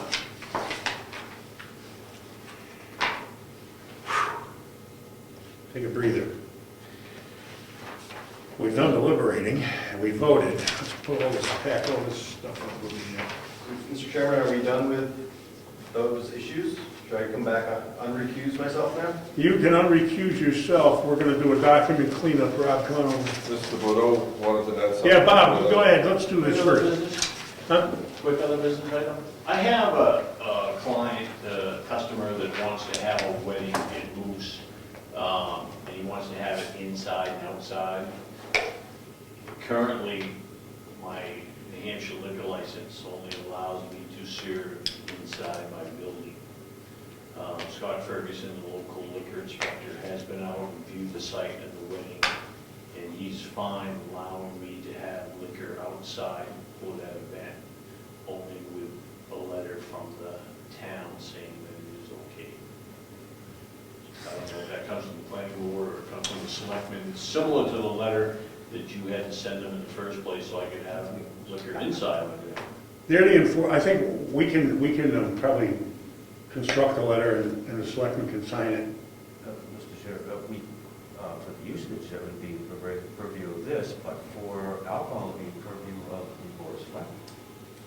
No, he's got it's not a dry town. Yeah. Do we mind if he has a wedding anywhere? I don't think anybody, outside, I don't think anybody cares. We just, They need I don't think so. Are you asking for a blanket allowance or just for this one event? whatever the town feels. I gotta give the guy an okay on the wedding, but I'm not saying another event might happen. I can come for each event, or if, whether the town has an issue with me, if I serve alcohol outside my building, I don't know. there's state laws governing how and when you Oh, gotta do yeah, that. Tons of in them. the area, the inspector has to come out. Yeah. The whole line. You can't just do it willy-nilly anywhere on the property anyway.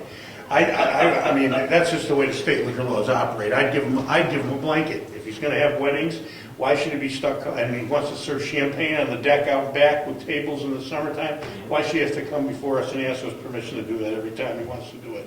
I think we give him a letter giving him permission to have a wedding. The wedding parties are gonna be dancing their way down Moose Mountain Road with the booze in their hand. Mr. Chair, we could give a letter stating that we would agree with the decision of the Liquor Commission as far as the activities. If the commission says that they don't have a problem. What do they with want having from us? champagne outside and They, so on? they wanted just a letter that says that I can serve alcohol outside. From- Simple. That's what they want. From who? The selectmen or the planning? From the town.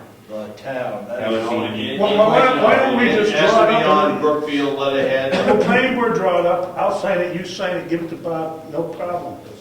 We'll talk about it, we meet tomorrow night. So George, so George. if we had a draft, we could talk about it tomorrow night. Okay, you want me to bring a draft, you're gonna work on it yourself?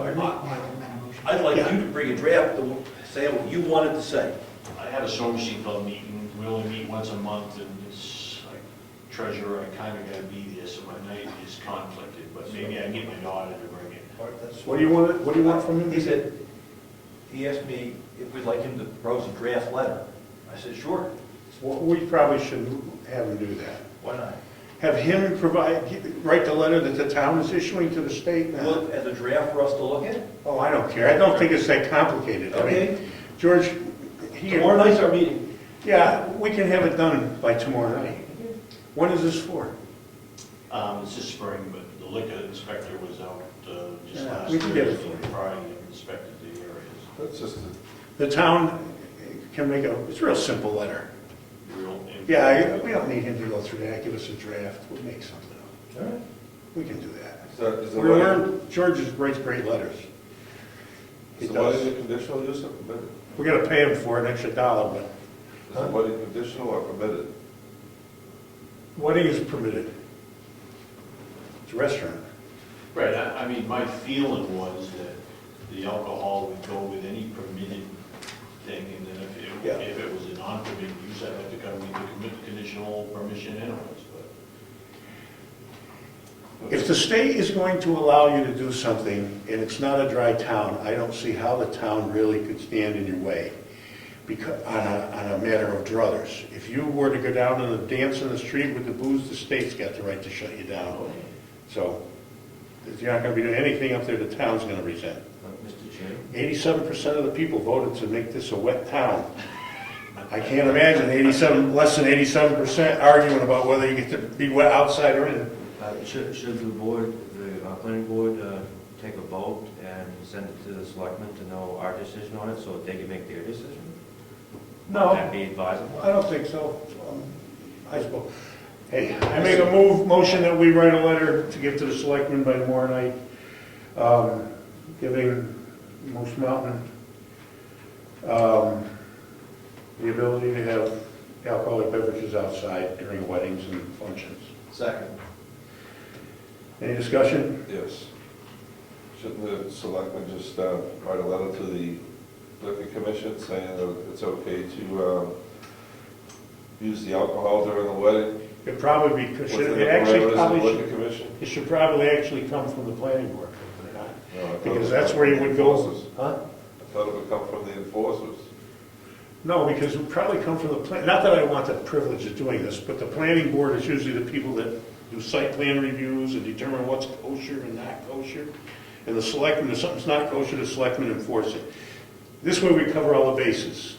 Planning board signs it, the selectmen sign it, off it goes. Okay, Everybody's happy. very good. So the motion is, Then we write the letter. Read the motion. there you go. I have a motion, Chairman Garrett Ciccone made a motion to provide a letter to the selectmen stating that it is acceptable for Moose Mountain LLC Recreation to provide alcoholic beverages for, and this other thing I'm not sure of, specific wedding or for all? Yeah, forget it, consumption outside the building. That's how it should read. Okay, consumption of alcoholic beverages? Yep.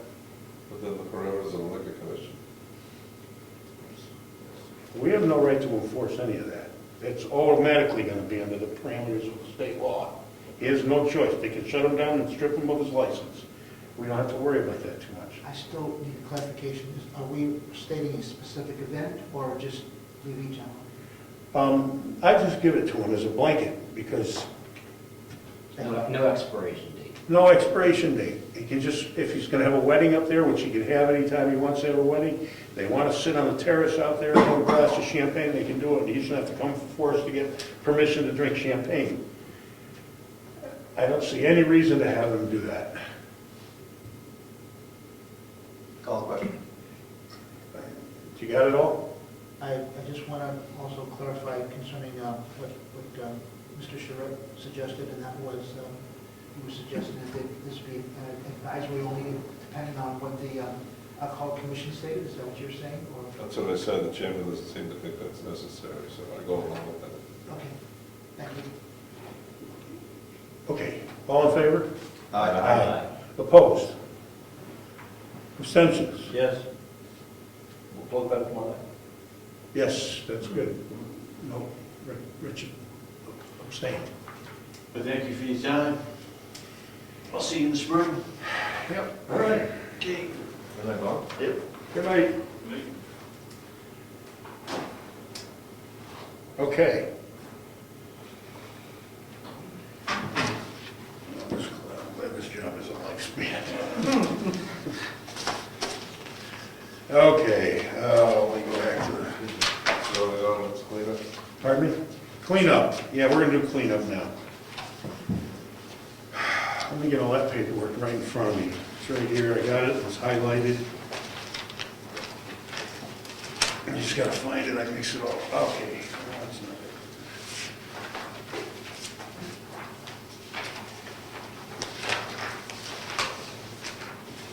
Okay.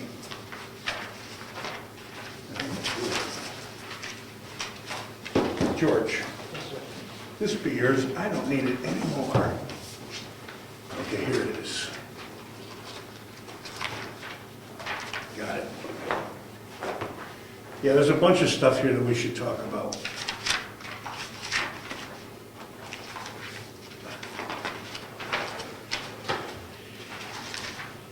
Okay, that stuff's gotta come in later. Okay, zoning ordinance, everybody on the page, Town of Brookfield, New Hampshire, the lead page, George handed out zoning ordinance. This is the three loose pages? This, yeah. Okay. If you, remember we made the purpose of this ordinance under Article 2 districts. We changed it to read, instead of Moose Mountain ski area, the town of Brookfield is zoned residential agricultural is designated as a recreational zone, Rec 1. That's the change. All right. No rec one. Yeah, versus, Moose Mountain. yes, Rec 1 versus Moose Mountain ski area. That's what came out. On that page. Leaves things open for changes and subdivision. Huh? Makes things open for changes and subdivision if applicable. Yep. Okay. Then we go to the next page. Here's the weird one. We got to look at this and try to read it and make sense of it. It's under non-conforming use, B, where there are some uses of property, land, or buildings which were in use prior to the adoption by the town of a zoning ordinance restricting use to single-family dwellings and agricultural. And the word in parentheses, recreational zone, which is what we substituted for Moose Mountain ski area, just doesn't make sense in that sentence. Everybody read it mentally 4 or 5 times, see if they come up with something that makes sense out of that. I think that it reads in the current zoning, in parentheses, except for the Moose Mountain ski area, which is designated as the recreational zone. Is that So so? I think we should have except for, or something. Okay. I think we,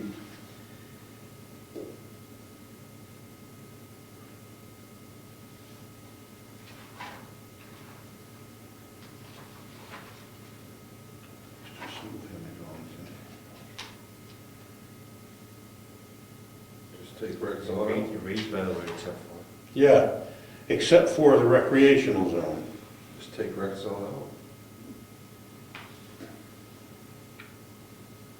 So it would have to be included. Rec zone is a little bit different animal. Wait a minute, under non-conforming use.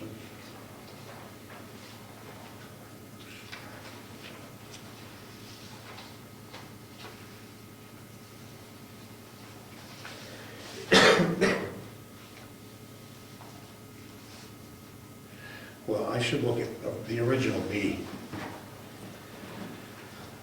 Pull it out. Let's look at the original B. I should pull my book out, but it's crap.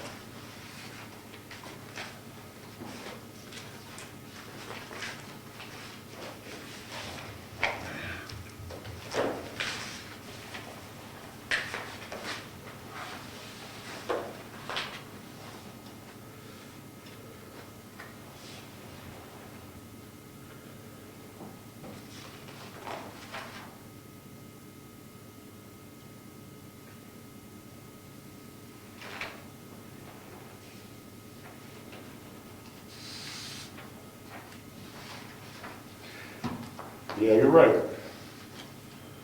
It should be except for the Rec 1 zone. Recreational zone, that'd be enough. But what does that mean? This is non-conforming use, and what we're saying is if you were doing this before we had zoning, you can keep doing it. What? I don't understand. Yeah, I'm a little bit, You know, non-conforming use, if you were doing this, if you were doing something before we had zoning, you can continue to do it. correct. What do we buy by putting recreational zone in there? Well, the reason it's in here is because they're telling everybody by the non-conforming use that if you're grandfathered Yes. for the recreation and agricultural, but But you're not you're not. grandfathered in the rec. Okay, that's the point. Then I understand it. Is that what Which we're they're trying not, to they gotta go through the site plan review process. say? Okay. Okay. That's not the way I read it. All right, how do you read it? I read it as used prior to the adoption by the town of a zoning ordinance, and then I read restricting use to single-family dwellings and agricultural as a description of the zoning ordinance. I think what I'm saying is that I think that you could just simply remove restricting use to all the way through to the end of through the recreation zone and paren. You could probably just remove that and just say, we know what the zoning ordinance said. I mean, the event was the adoption of the zoning ordinance. And I don't think we have to describe what the zoning ordinance did. I think that's what those words are trying to do, is describe the zoning ordinance says it's single-family homes, it's agriculture, except in the recreational zone where it doesn't say what it is. That would be recreational, I think, but does that make sense? Do you think the intent? Yeah, right, that's what it says, except for the recreational zone. Do you think the intent is that, well, the original intent was to remove the rec zone and install the site plan review process and not allow grandfathering in the rec zone? Not that it's applicable where there's, I don't think so, because I don't think we had site plan review back in 1965 or when the zoning ordinance was. I don't think we had that for the recreational zone. I think that was added but where the much state, later. where the states that this activity would be grandfathered except for rec zone, meaning that anything in the rec zone would be purview to site plan review. I think recreational zone could come out. We Well, didn't yeah, have so that, so There's nothing really, when they adopted zoning ordinance. Because this doesn't apply to them. The rec zones, they got a site plan review process unless it's a permitted use, we've already defined all that. What do you think out there? Well, the whole thing is under non-permitted uses under just the agricultural zone. Residential So you don't have to agriculture. mention the rec zone. Right. Take it out. Just get rid Get of it. rid of it, all right? I agree. for. Okay, well, we had to But bring the that word up. agricultural should be changed to agriculture. Family dwellings and agriculture, very, very good. That's a very good English correction. Agriculture, you got it, George? Yes, do you have a motion? Well, let's go through the whole thing and then we'll move that the thing get accepted with the changes. So it's going to read single-family dwellings and agriculture, comma, which uses. do Which not- uses, Okay, so basically take out the parentheses, fix out agricultural to agriculture.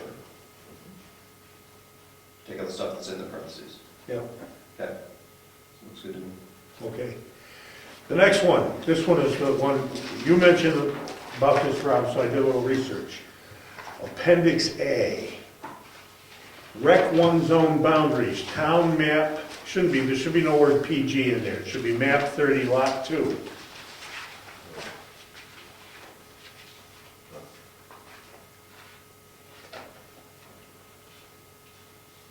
Okay?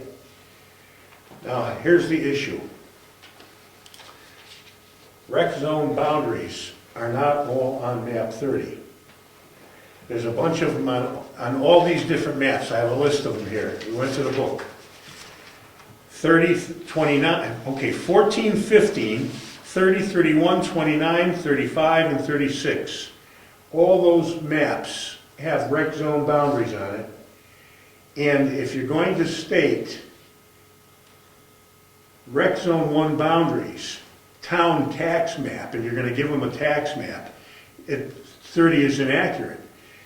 And if we're now talking about abutters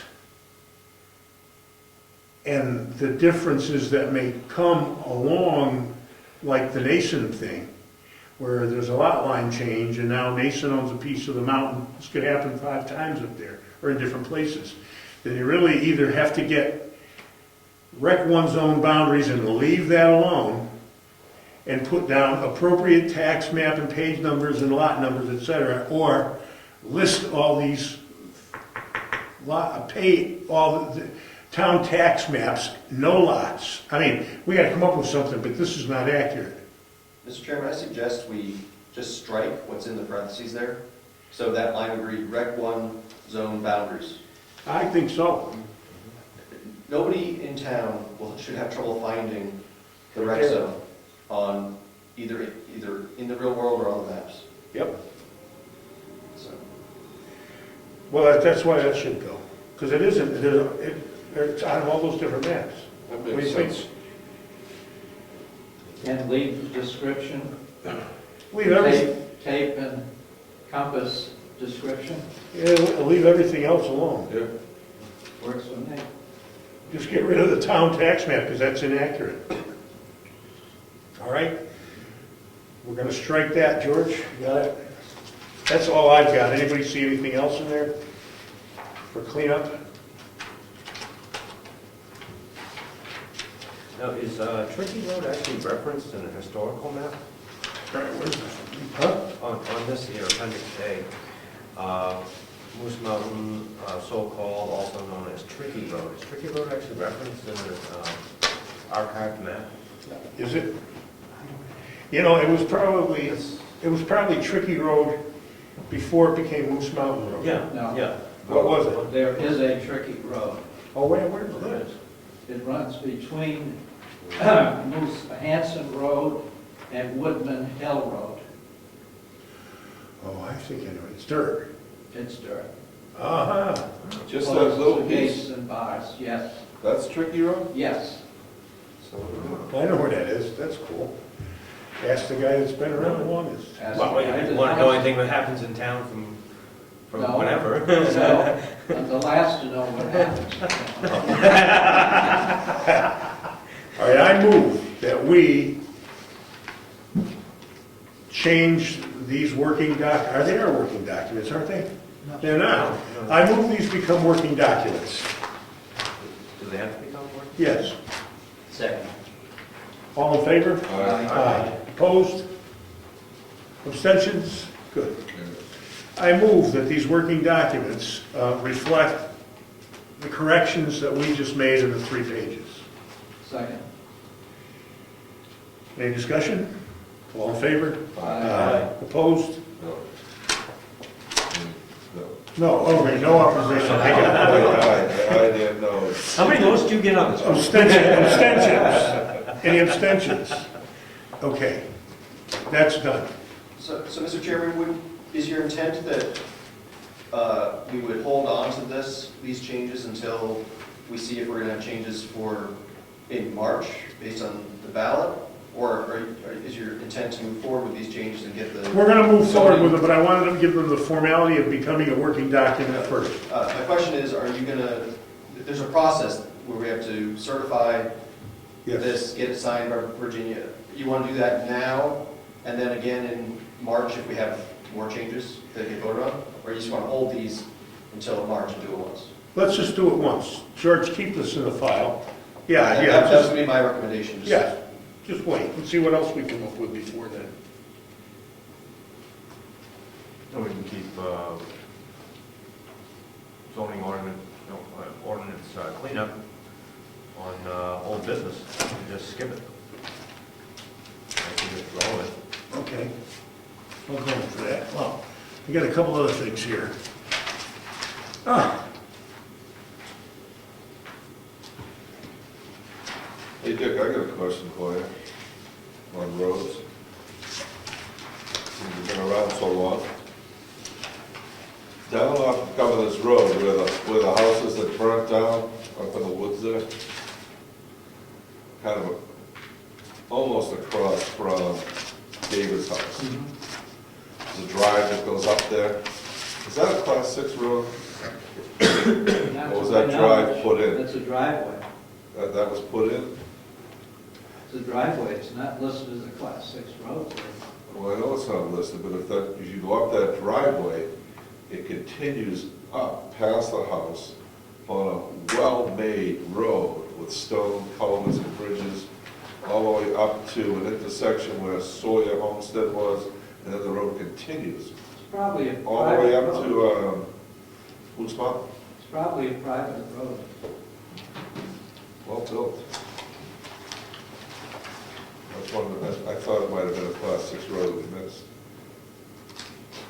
It's not listed anywhere on our inventory, unless it's in the road book.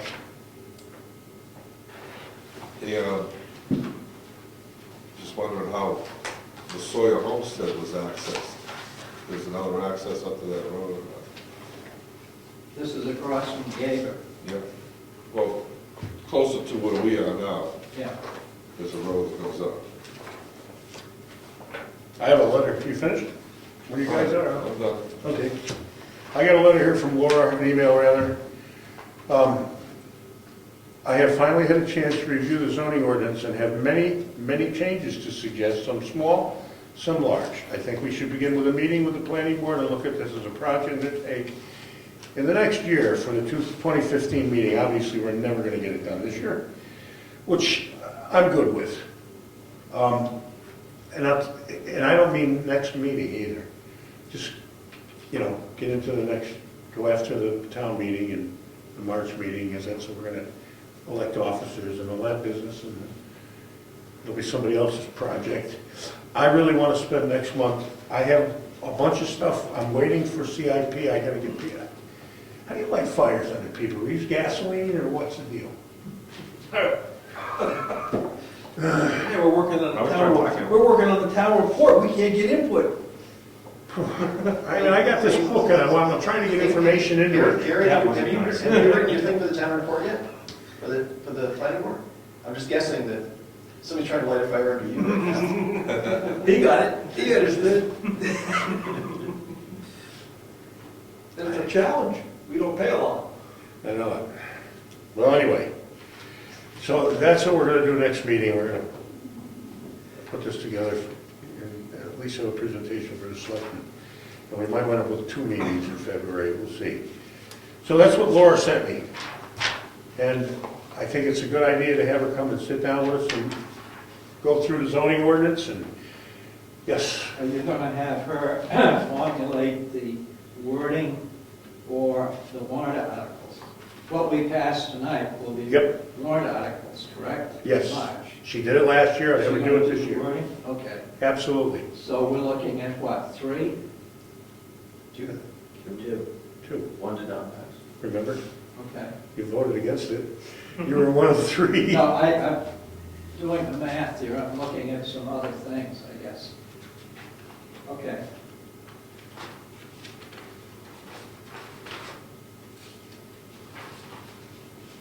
Yeah, okay.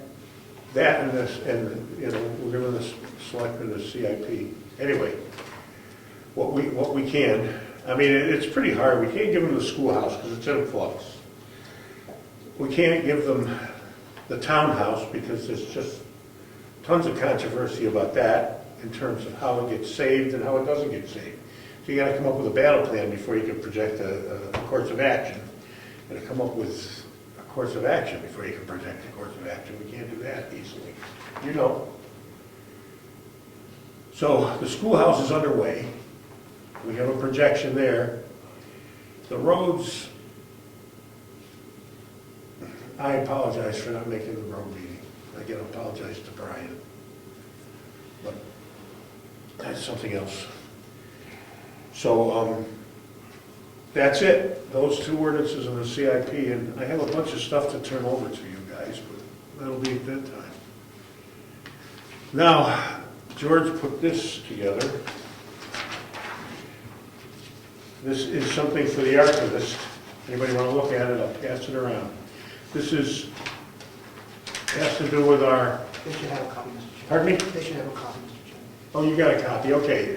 Attend and take notes of minutes, and documenting map and lot numbers of properties discussed at planning board meetings.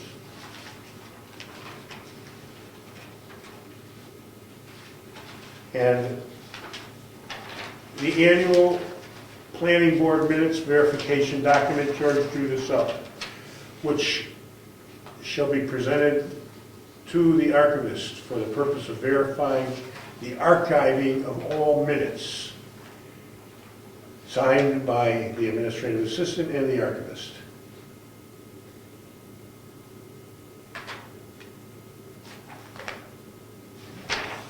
So these are for the different months. So we actually have a form on file that says we actually did this, so there's nobody said, they didn't give me that, or I didn't give you that, or I don't know where it went. Because we always run into that somewhere along the line. Nobody knows where it went. Mr. Chairman, if I could add a few things too. Yes, absolutely, go on. On the first page, this was in reference to a motion that was made that at the very top sentence, that the administrative assistant would have to document the map and lot numbers concerning any discussions the planning board has. The original statement at the very top of the first page that you have, which is designated as page 5 of 16, the original document says, attend meetings, taking notes of meetings for minutes. And what I added to it, after attend and take notes of meetings for minutes, comma, documenting map and lot numbers of properties discussed at planning board meetings. And that's actually, it goes in line with what Rob was stating earlier in this meeting. So that's the addition there. On the last page, which would be Appendix S, there is presently no Appendix S. And this is, again, something that was required at the December 9th meeting, I believe it was. And in that, there was two motions. One was to amend the rules of procedure to add a documentation list of all minutes to the duties of the administrative assistant for submission to the archivist.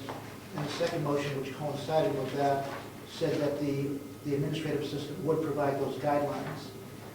So that's what this last page is. Along with the last statement, I added some things in here that you may not have had in mind, so feel free, of course, as a planning board to amend this accordingly.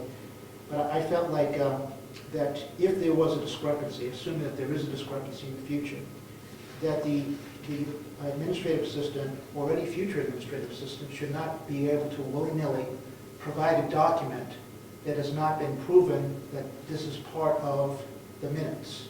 So in other words, if there is a discrepancy after this is supplied at the end of the year, okay, and the archivist says, I'm missing some minutes, okay, then what happens is there should be some kind of verification process that those minutes actually did exist indeed. And the way to do that is, as I have in the statement here at the very bottom, is that it can be checked to see if this is on the town website. And then I add, well, what will happen if it's not on the town website? Then the planning board still has the ability to add minutes accordingly. So that's why I put those things in there. It's a sort of a check and balance to make sure that nothing is added in the archives that is not originally there. That may be overkill, so whatever the board decides. Looks good to me. Yeah, that's fine. Overkill is better than underkill, you know?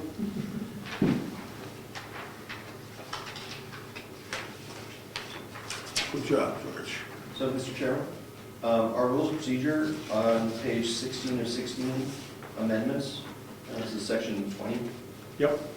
So it boils down to that we can't vote on this until each member's had this for a week. Right. And then once so next meeting or whenever, we should put this back on the agenda, so we Yep. can vote on it. And then there's the process where we get it signed, get it. Yep. Virginia, yep. Virginia and everything else, so. We'll have it for a month. That's our 11th item, proposal to amend the rules of procedure. Now, what else are we going to go into tonight if we had time, George? Oh, God.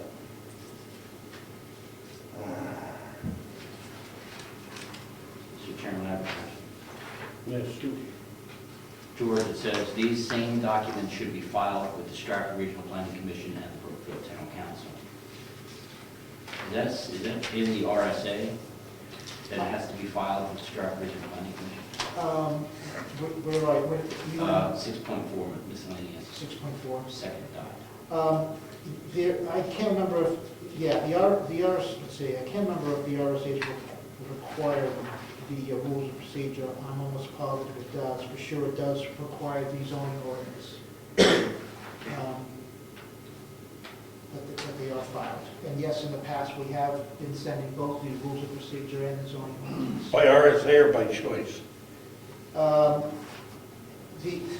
The truth is, okay, Go, Rob, go. The truth is we have a document that is a part of the appendices that says which ones, it has an example of what should be sent to SRPC and LGC, et cetera, et cetera. And the truth is that document has not been very specific. It was originally that document, which is the appendices, is an example. And that's one of the things that I think that needs, I talked to the chairman about this earlier, I think that's one of the things that needs to be clarified in our rules of procedures. I've also found some things in our rules of procedures that are in, that the RSA's require of us, but our rules of procedures are ambiguous.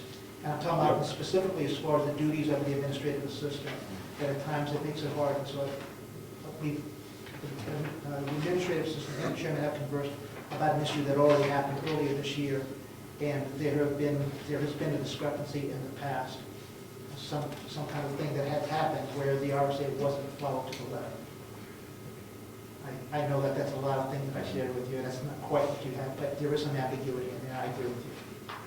The Stratford Regional Planning Commission usually reviews all the zoning ordinances from different towns by looking at their website, so they never really get sent information. I don't know if you have it in there, but. Yes, and that's another thing is our rules of procedure has not clarified whether they can be emailed or whether a hard copy can be sent. And sometimes I've sent an email to a specific person in there, and other times I sent hard copies. So it looks like most, if not all, of our documents, we need to keep them on file here, get them signed by Virginia, and then they have to go to OEP. It doesn't say the Regional Planning Commission, but it says OEP. I mean, I'm sure they don't mind if we send it to them, because worst case is throw it away, but. Well, that's just an extra thing for you to have to do, because that's not how it happens. Thank you. So are you suggesting another amendment to the rules of procedure to take You Stratford? suggest we don't send it? Take Stratford Regional Planning Commission out of the. It should be by what it says in the RSA, which is to send it to the OEP. Because that's where because they're in charge of the state. Are we sending it to OEP? We can send it to, OEP, LGC, and SRPC, I believe. And what? And LGC. LGC, yeah. Thought you said LRPC for a minute. I was saying, why are we doing that? Along with our attorney and also a copy that we keep as The well. RSA just says send it to OEP, that's it. Yeah, it doesn't say Yeah. send it to LGC. That's all we should have. And that's just more work for you to do copies. Does LGC require or request copies? Not to my knowledge, I just, like I said, I think that was one of the things, I'm just going off the top of my head, I think that's one of the things that was required in one of the appendices, or as a possibility in our appendices. And I can't remember which appendices it is, honestly. off the top of my head. Maybe that's from a time when we used the LGC more than we're using it now. I just wonder what they do with it. Probably put them in the box. I don't think they do anything. So just, the RSAs do include the CIP. So when we do CIP, we need to send it off as well to OEP. Yeah, OEP, absolutely, they're the ones that required us to do it. Probably we're sending it to LGC as a legal source, maybe because it was cheaper than the town attorney, so if they had it on file, we could call them with questions, because they're lawyers, but they don't cost them money. Maybe that was somebody's idea, I don't know. Just send it to them, and if we got a legal question, we can allow LGC, and they'll give us a, I've used them for town stuff. Anyway. I'm sorry, I misspoke myself, and this is in Appendix D. It lists the Office of Energy and Planning, it does list SRPC, and it does list Town Council. In our Rules of procedure. rules of procedure. Yes, Appendix D. Filing of ordinances and regulations is the title of this appendix. And I- But that's not the RSA, that's just our rules of procedure.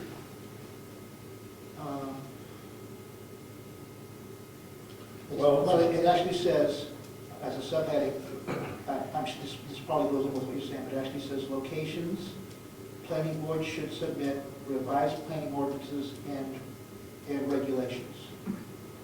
So again, there is, if you will, some ambiguity there. Well, we're sending them electronically, aren't we? I've actually done both. What are we primarily doing? If I'm able to get a person who's a responsible person, and they say that they're able to accept that e-file, then I do that as preference to save time. And then if not, then what I'll do is Time and money. I'm sorry? Time and money. Yes. Time is money. Yeah, but the paper and stamps are too. I mean, you want to keep sending it to them? We should just be consistent through the whole I agree. document and just follow the RSA. Why are we doing anything extra? So I move that we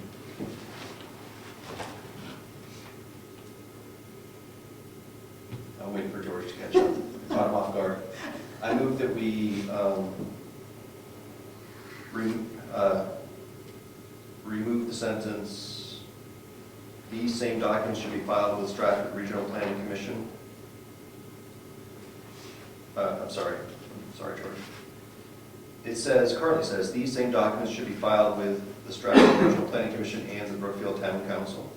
I think it should read, these same documents should be filed with the Brookfield Town Council. Okay, is this This is on page 5 of 16, under 6.4 miscellaneous. So it's on the page that you handed out. Okay. And then also in Appendix D, remove the section that says Stratford Regional Planning Commission. It says Stratford Regional Planning Commission, absolutely yes, though there's no legal requirement for the planning board to do so. Also at the bottom of Appendix D, there's a bunch of tildes, and it says Ben Frost and his phone number and his email address, and adopted by planning board March 16, 2009. I think we should remove that bottom part of Appendix D as well. Anything else? Is that enough? I'll second that. Yeah, it's quite a bit. Unless somebody else knows of another place in the rules of procedure where it says Stratford Regional Planning Commission, then we should remove it, but. Just for the RSA. I second it. Any other discussion? All in favor? Aye. Opposed? Abstention? You got it. Yes.